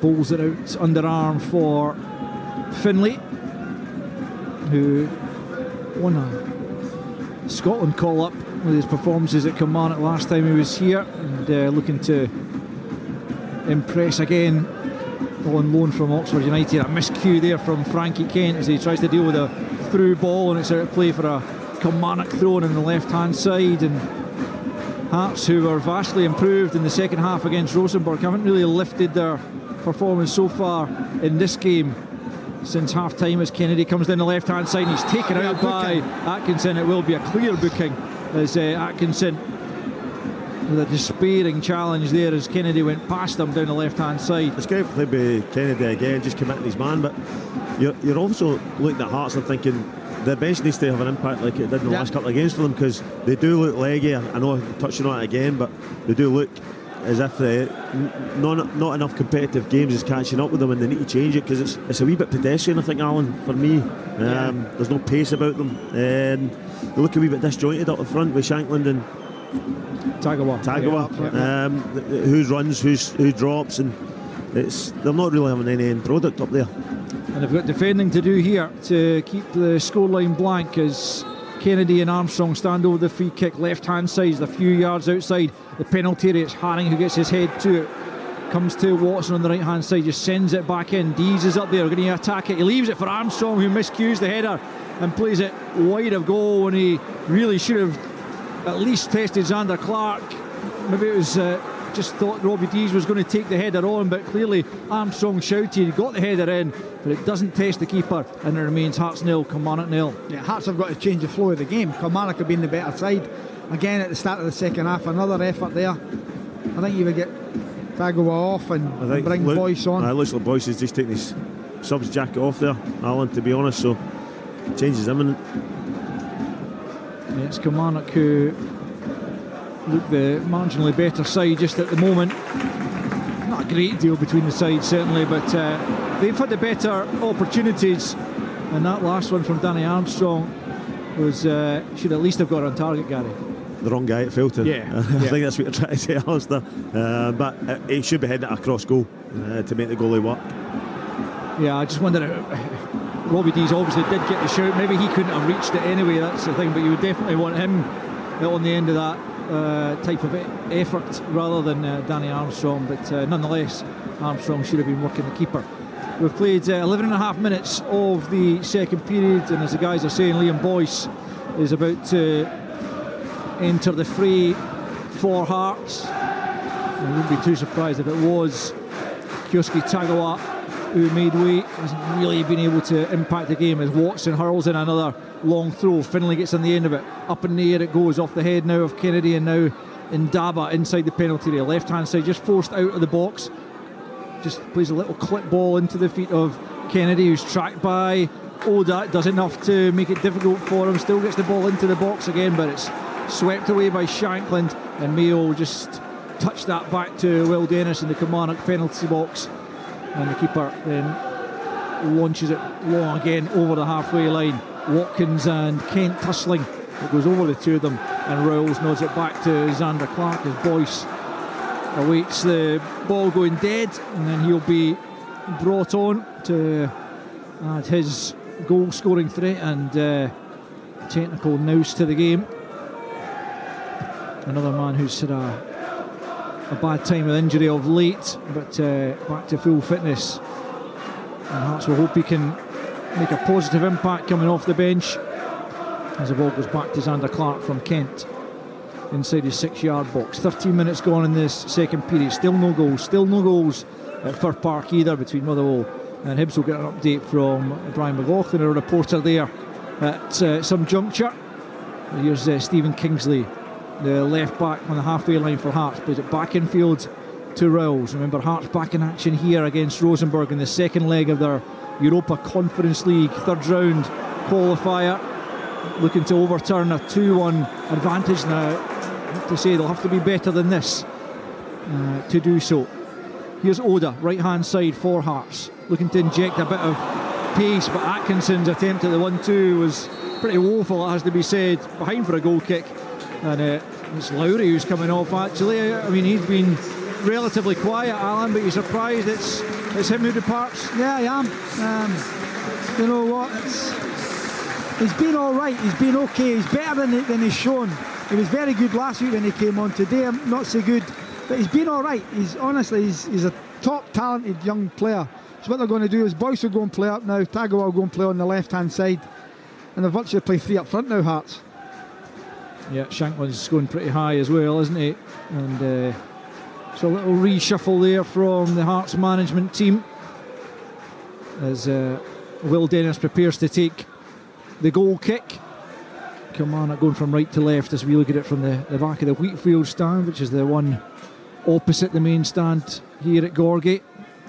Excellent commentary position, you have to say. Really good vantage point. You see how the game plays out down beneath us as Ndaba takes a chance, gets away with it, and then Devlin flies in. It's played off Devlin, and it will be a Kilmarnock throw-in. I mean, the Hearts fans not happy, but it's so plain, and it's right obvious. in front of us. It comes right off Devlin, right out. An hour gone, still no goals. But Kilmarnock probably, you would have to say, just edging it slightly. And here's Boyce though.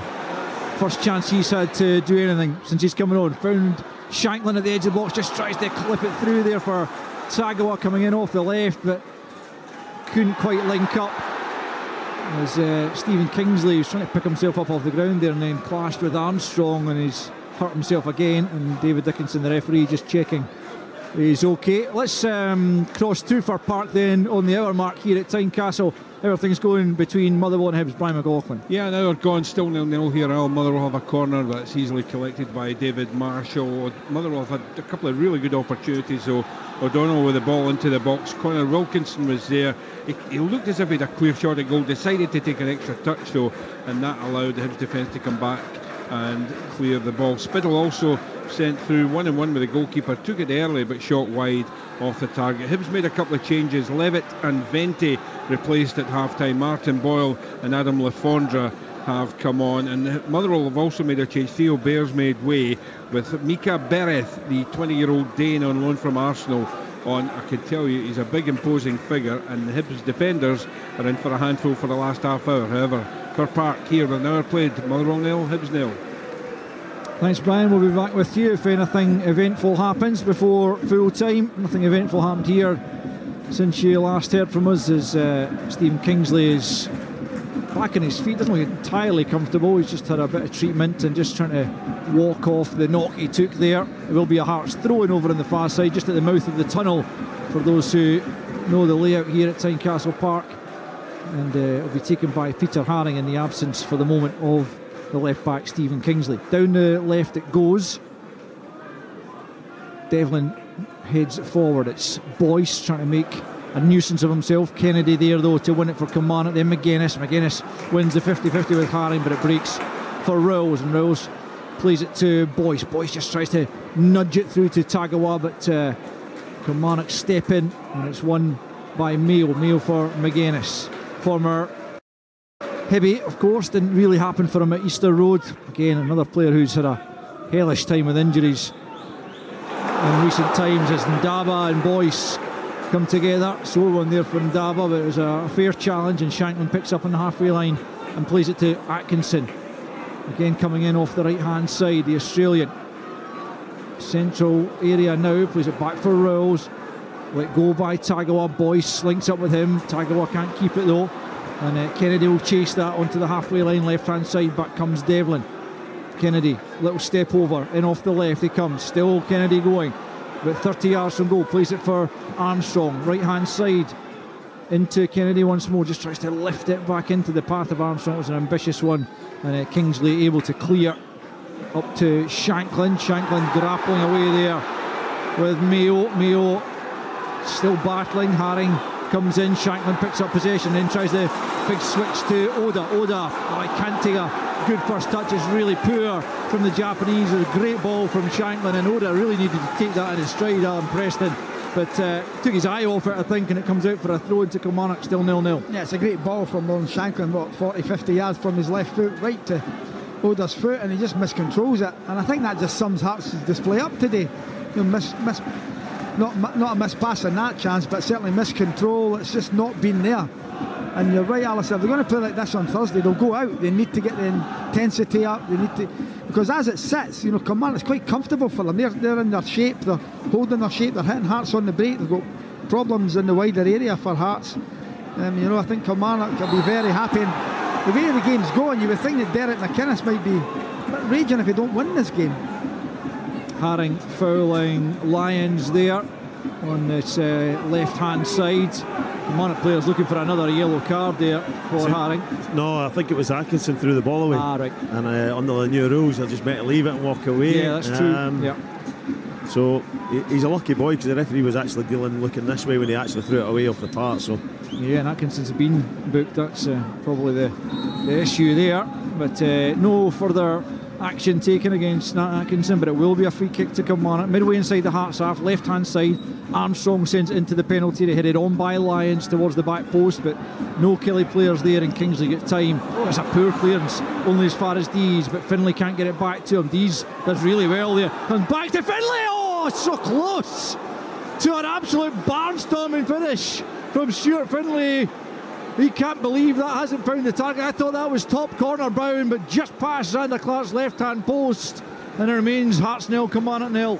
I'm actually thinking if Stuart Finlay doesn't shoot, Shanklin's in trouble there, because that looked a booking to me, Alan. I think he could have been off completely. He wipes out Robbie Dees at the edge of the box. The referee plays advantage and saves Shanklin. You're right, you know. And then what a hit that was for Finlay.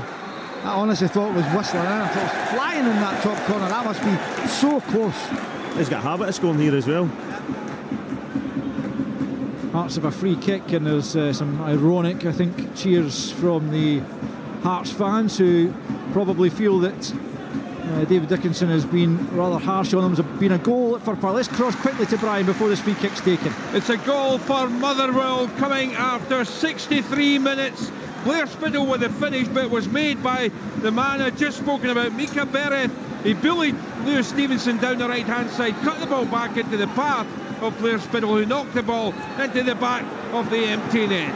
65 minutes is now played here at Fir Park. It's Motherwell 0, Motherwell 1, Hibernian 0.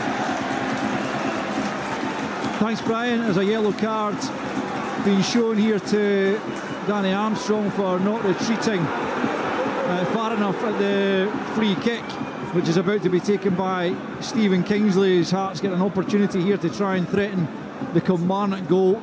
It's going to be Stephen Kingsley pretty much midway inside the Kelly half left of centre, as Hearts look to trouble Will Dennis for more or less the first time in the game. It is Kingsley to sweep it, and it's glanced onto the back post and comes to Kent, but he can't do anything with it, and it's a comfortable take for Will Dennis.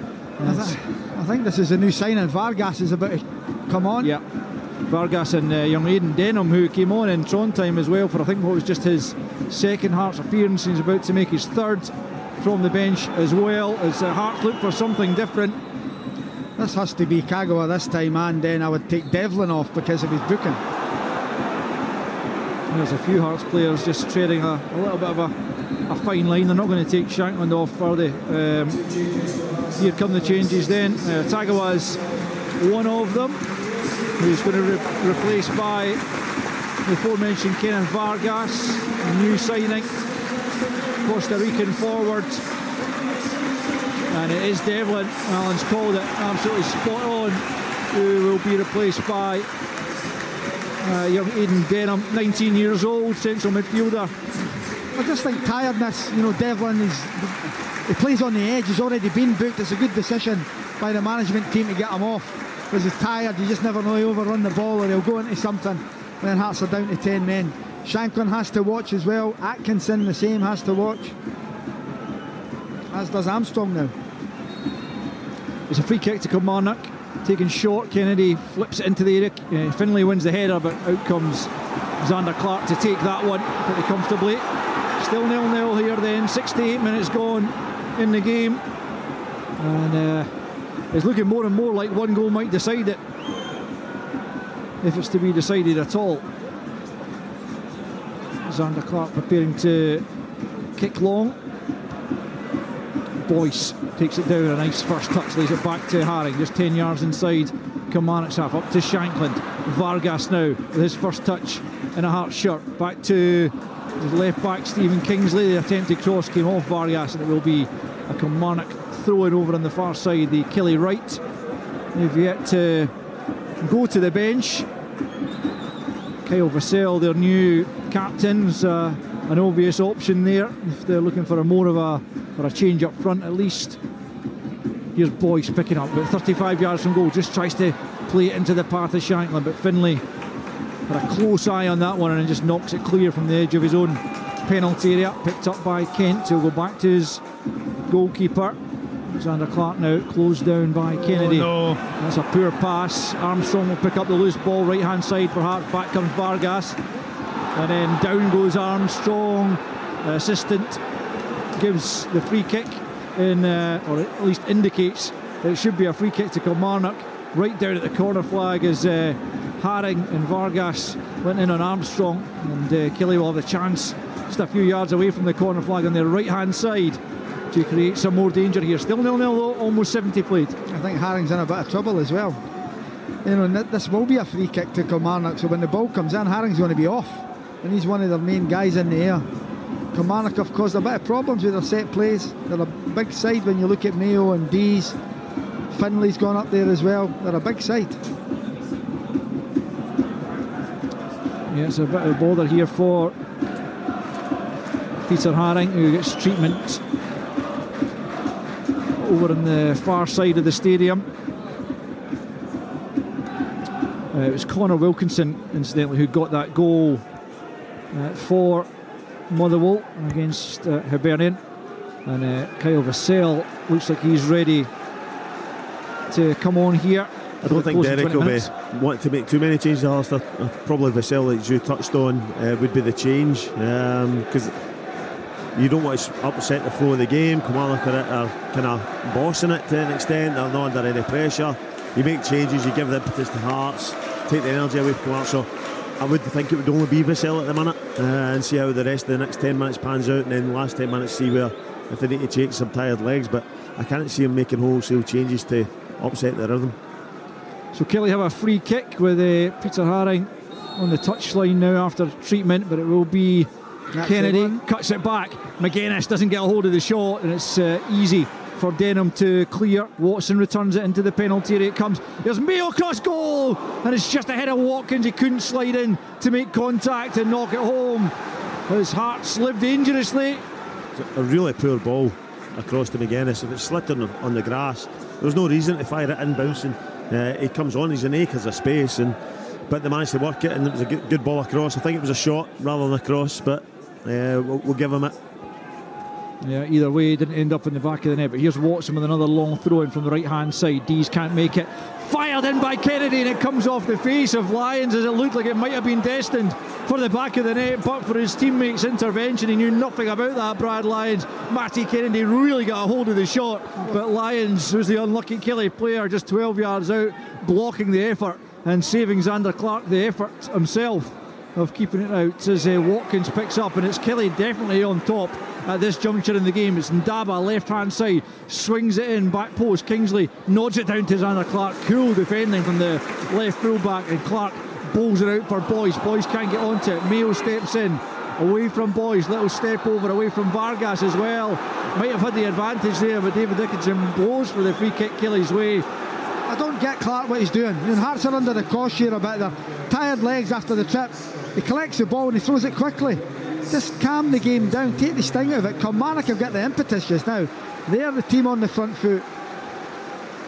Vassell is about to come on. It's 73 minutes in, and it's Marley Watkins who's applauding the several hundred Kelly fans away to our left, who have got to be enjoying what they're seeing. But what they would really enjoy would be a goal to reward their efforts so far, as Watkins trots off, and on comes the new Kelly captain Kyle Vassell for his third appearance of the season, as Armstrong stands over the free kick. It's about 15 yards or so inside the Hearts half, right of centre.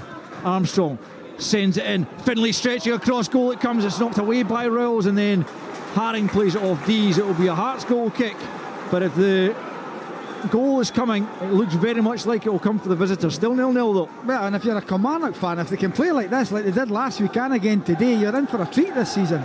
They look a really good side. You're well organised, you can see that. They're disciplined at the back. In the middle of the park, they've got legs in there as well, and up front, with Armstrong and Kennedy, they just need someone to put the ball in the back of the net, and Vassell coming on might give them that. Boyce though gets the flick on to Clark's clearance, but no Hearts player can latch onto that, and it's tamely behind for a goal kick to Kilmarnock. And Will Dennis, like last week, I have to say, at Rugby Park against Rangers, has had precious little to do. A very little bit, and what he has done, he's done well. Like I said, he came out for that one early in the second half, and probably thinking don't come for it, but he's made the decision and he's took it on himself. But he's kicked well, he's commanded his area, so he's been unflustered, to be honest. And for a new goalkeeper joining the club, you thought he'd be put under more pressure, but he seems to be handling it.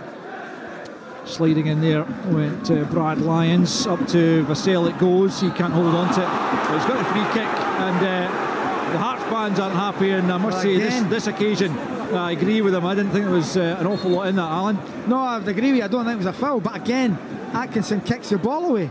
He's going to have to stop it. Kennedy's right over in the referee's face here. So it is a free kick to Kilmarnock, left of centre, about 35 yards from goal. And Danny Armstrong has scored from this kind of range. It would take a spectacular effort. Looks more likely to be a ball into the box, but and probably more likely to be from Matty Kennedy with the right foot. But we shall see. Both players, Armstrong and Kennedy, over it. Doesn't look like Kennedy's going to take the shot on. Indeed he does, but it's off target. Not too far off target, but no trouble on that occasion for Xander Clark. And with 15 minutes left to play, it's still Hearts 0, Kilmarnock 0. I think Hearts again will be looking to go to the bench and try and change the flow of the game. It's been all Kilmarnock in that last 10 minutes. They need to do something. Who would you bring on, Alan? Looking at that was Alan Forrest. Forrest for a bit of pace. I think they need pace up front. And then do you take Oda off, who's not really been in the game in the second half, and ask Forrest to go and try and, if he can, run it in Daba? You need someone who's going at a ball carrier. Everything's in front of them and very in the air. There's no one getting it and run, whereas Kennedy and Armstrong will get it at the feet and they'll carry it up the park, and that's what Alan Forrest does. That's his game. You maybe think Atkinson as well, with the amount of times he's kicked the ball away. Do you take him off? He's been booked. Haring has it, middle of the park, back to Kent and out to Atkinson. Comes in off the right hand side and finds Boyce midway inside the Killie half, just left of centre, up towards the edge of the box he comes, away from Watson. Left hand side is Kingsley, flashes it into the 6-yard box, away by Dees as far as Denham heads it down to his central midfield partner Haring helps out to the left. Can Kingsley keep that one in? Yes he can. Up to the byline he comes, sliding challenge comes in from McGuinness to knock it behind, from Armstrong, I beg your pardon, knock it behind for a Hearts corner. And at last in this second period, Hearts fans have something to get behind as they have the corner on the left. 13 minutes left here at Tynecastle. It is Hearts 0, Killie 0, as it does look there's going to be more activity from the Hearts technical area, and looks like the change is going to be made ahead of this corner being taken. And it is Oda who's going to be replaced by Forrest, so there's another one Alan Preston's got right. And the other change is going to be Toby Civic, I think, coming on for Nat Atkinson. Well, he didn't say that Civic would necessarily come on, but he did say Atkinson would come off. So he got, he's got a hotline to that Hearts technical area. It's just a clean sweep. Now, when you're sitting watching it, you've got to say that Hearts players are getting more and more tired. Atkinson again, he's kicked the ball away, been booked, looking tired. Get him off so they can't go down to 10 men. But I think you're right, Alistair. I think one goal could win this match today. Kingsley from the left-hand side in, swings it into the penalty area, takes a glance off a Killie head in there and away out to this near side for a Hearts throw-in midway inside the Killie half. And Kilmarnock would absolutely be furious if they were to lose this game, you'd have to say, on the balance of play. Even a point, Derek McInnes might feel would be harsh on them, but certainly not to take anything. But they haven't been able to capitalise on the upper hand that they have had, and so they still have to do a bit of defending here as Boyce picks up. Little disguised pass comes through. Forrest well blocked there by Finlay. Brilliant block really from the central defender. Killie eventually clear the lines completely, knocked out of play. For the Hearts fans, you can hear, they believe there's still a victory in this game for them to follow up on the opening day victory at McDermott Park. That one came late, in all honesty. 2 goals came, well, one in the injury time from Shanklin, but Oda's goal came around about now. Here is Forrest on the right hand side, one of the Hearts subs back in field for Kent, and now it's Rowles, helps it on to Haring, about 10 yards inside the Killie half, left of centre, coming forward, slides it forward to Vargas, back to Haring and out to the left hand side for Kingsley. Forrest has come all the way across to the left hand side. He plays it back to Kingsley. Crossing opportunity, only Shankland in there, it's over his head.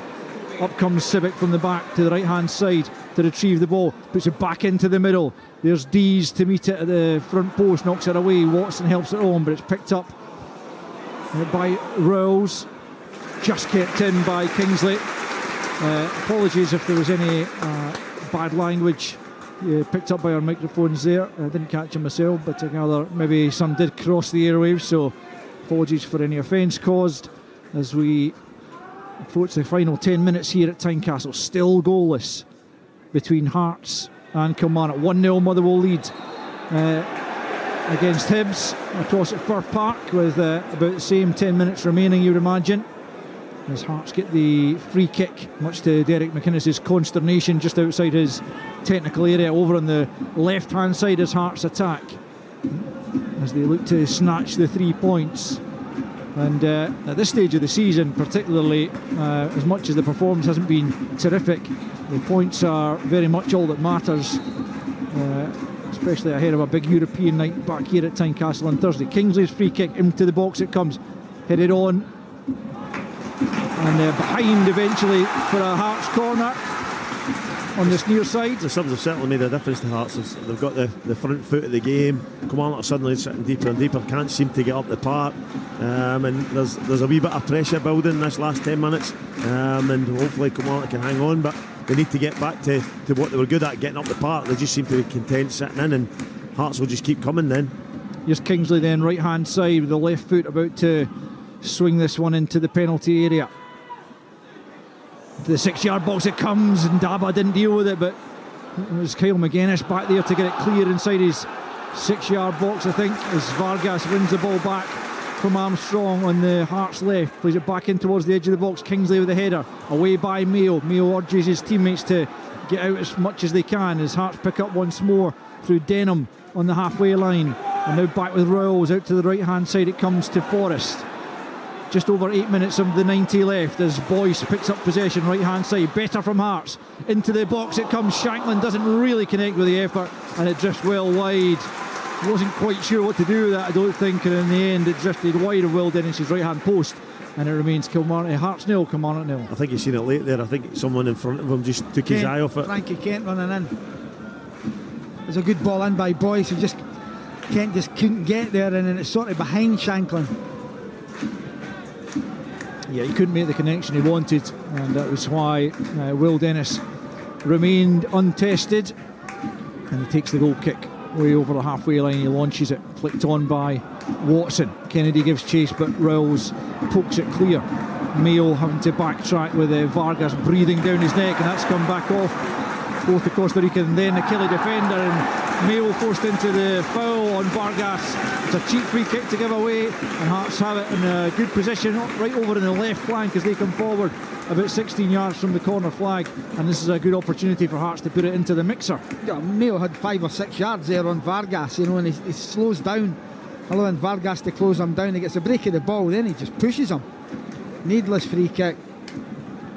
There has been a better period just in the last 10 minutes or so from the home side, who are looking to get what might well be the clinching goal, as Kingsley prepares to take the free kick just a yard or two in from the left touchline.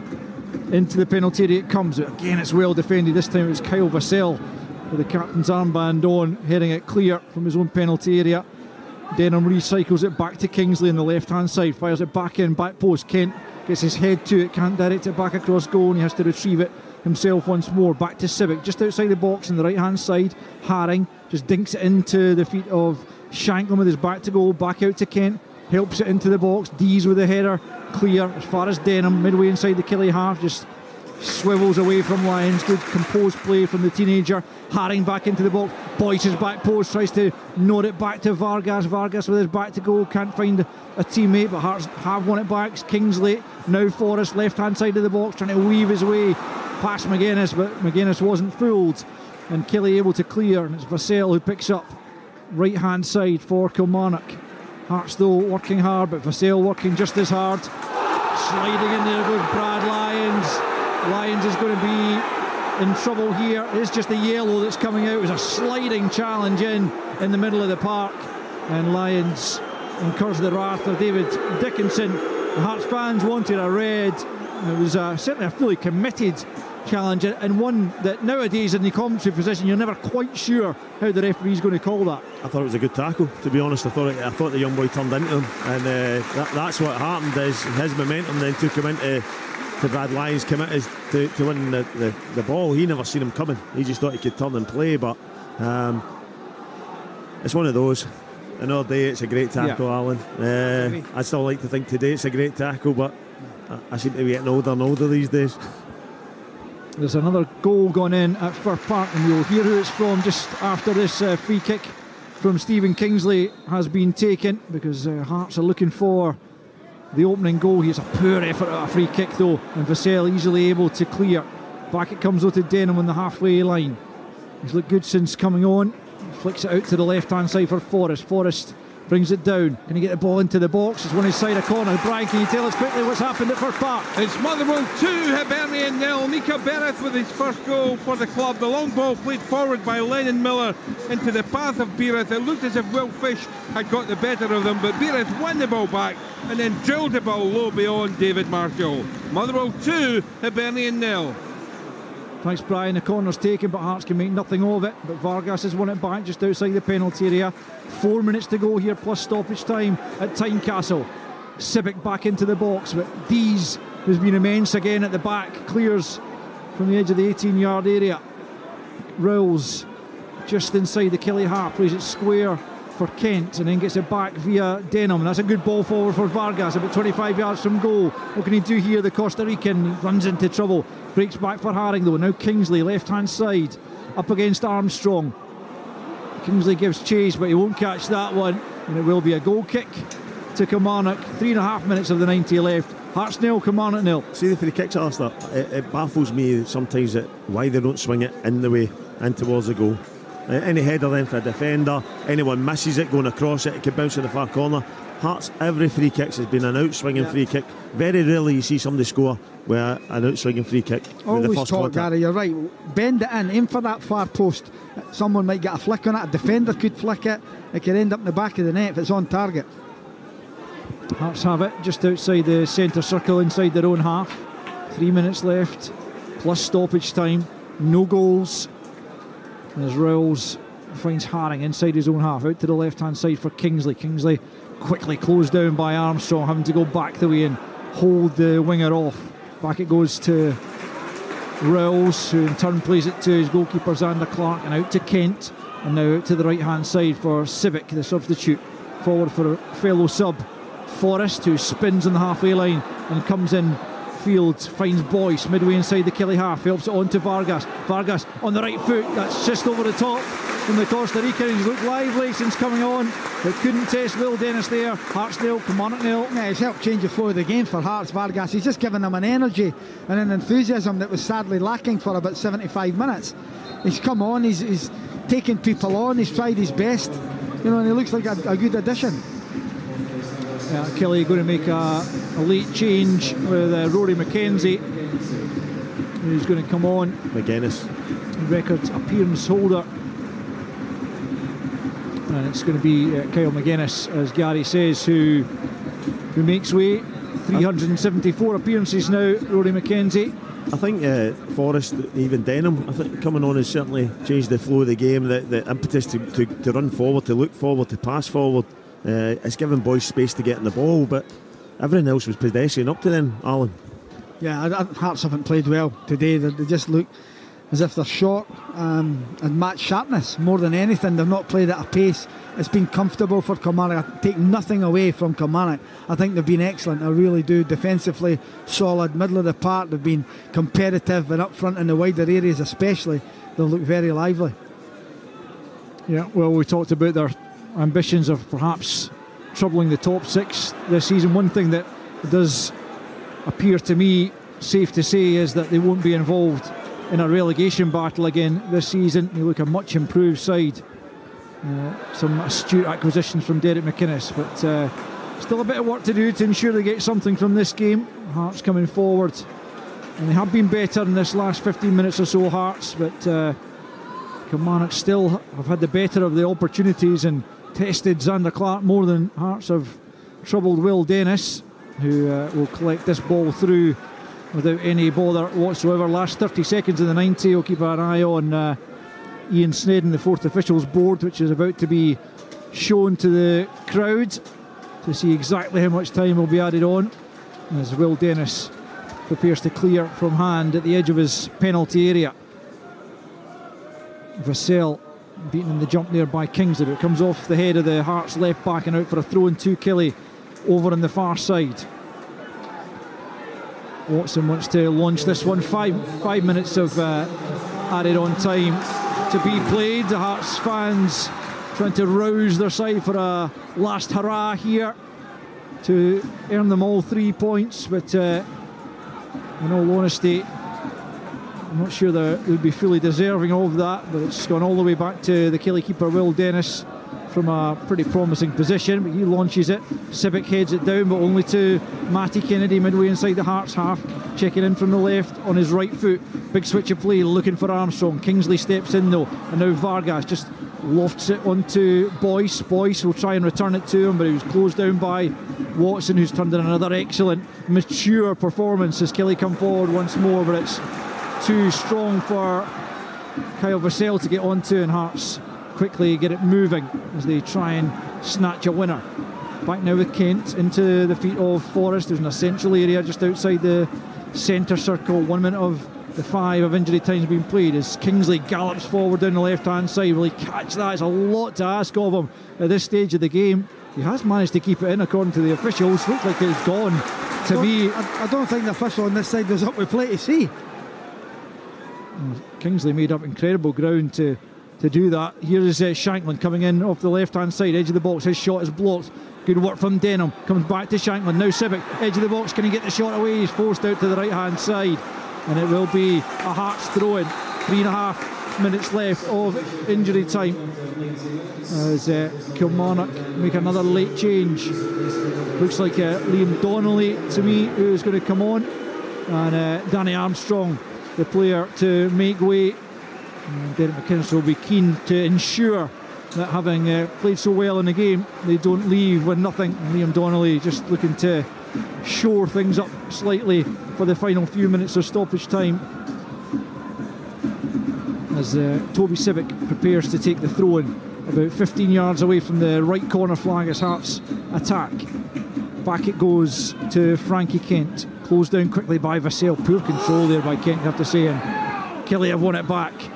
Vassell into Mackenzie's taken out by Rowles. Advantage played as Donnelly picks up. Good sliding challenge there from Vargas, and that allows Denham to pick up and charge forward. He's taken out of play by Mackenzie. That'll be a booking for Mackenzie, who's furious that Kelly didn't get a free kick a minute ago, but in fairness it was a decent advantage, it appeared to me. It was a great advantage, and Donnelly should have slid the boy Watson in. He was clean in and goal, but he hung on to it, and then, to be fair, it's Rory's anger if he's not getting his foul there as he takes out the boy Denham. Stops the flow of the game, to be honest, because Hearts were in the ascendancy there, but it was a great opportunity to go 1v1 with the keeper, and Donnelly, not known for his attacking flair, shall we say, got caught in the ball. Yeah, just on the park and maybe not quite up to match speed if we're being kind to him. A couple of minutes left of injury time then as Haring prepares to take this free kick. Hearts looking for the winning goal as a penalty at Fir Park. We'll cross there in just a second as Kingsley picks up possession. That game on less of a knife edge than this one as it's behind for a corner. Brian, quickly the penalty. And it's been scored by Hibernian. Adam Lefondre on target. It was a handball. We think it was Mugabe. There was a header by Doyd. Certainly wasn't much in it. It would probably have trickled through to the goalkeeper Liam Kelly. There was very few claims. However, the referee instantly stopped play and it was looked at, and a penalty was awarded and scored by Adam Lefondre. We're now deep into stoppage time. 4 of 6 added minutes played here. It's now Motherwell 2, Hibernian 1. Well, that corner was taken and comfortably dealt with by Will Dennis, and it's swiftly up the other end as Kilmarnock look for a late winner, but that's cleared. Robbie Dees picks up though. Kent wins it from Vassell. It's good play from the centre back. He's taken out by Donnelly.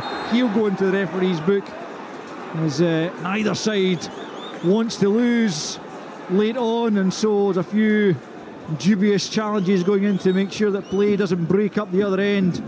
And that's Donnelly joining Lyons and McKenzie of Kilmarnock in the referee's notebook, and the free kick will be taken. It'll be more or less the last action, I would imagine. 30 seconds left of the 5 minutes that were initially added on, for a few minor stoppages since then, so maybe just a bit more than 5 minutes to be played. But this surely is the last opportunity. Another apology for any bad language picked up as Kingsley prepares to take the free kick inside the centre circle, but Hearts have thrown plenty of bodies forward to the edge of the penalty area. In it comes, back post rises, it's Kent, but it falls for Lyons, and Lyons just smashes it down the field, out of play over on the far side. It'll be a Hearts throw-in. We've gone beyond the 5 minutes added on. It looks like it's going to end goalless here at Tynecastle. It's been a highly competitive match. Kilmarnock have given at least as good as they've got, but neither side has been able to find a way through, and it looks very much like they're both going to have to settle for a point. Both will remain unbeaten on 4 points, and there indeed is David Dickinson's full-time whistle to confirm as much. A game of few chances, it has to be said, but the best of them did fall to the visitors, albeit Peter Haring flashed a long-range effort just wide in the first half, and then Matty Kennedy at the other end had an effort tipped wide by Clark before. The best effort of the first half was a Kyle McGuinness flashing header from a Kennedy cross that was well saved by Xander Clark, and then in the stroke of half-time, Lauren Shankland had a penalty claim that was waved away by David Dickinson. Again in the second half, few chances of real note, you would have to say. Armstrong had a header wide when he should probably have hit the target, and then Stuart Finlay with a rasping drive from about 30 yards, didn't look to be too far off target, but Xander Clark did see it fly wide. At the other end, there wasn't too much for Hearts to shout about, in all honesty, and they will have to be better on Thursday night if they're to overcome Rosenborg in the 2-1 deficit in that Europa Conference League tie. That will be live with us here on BBC Scotland, as will Servette against Rangers on television. But Tynecastle this afternoon, it is finished. Hearts 0, Kilmarnock 0. On digital radio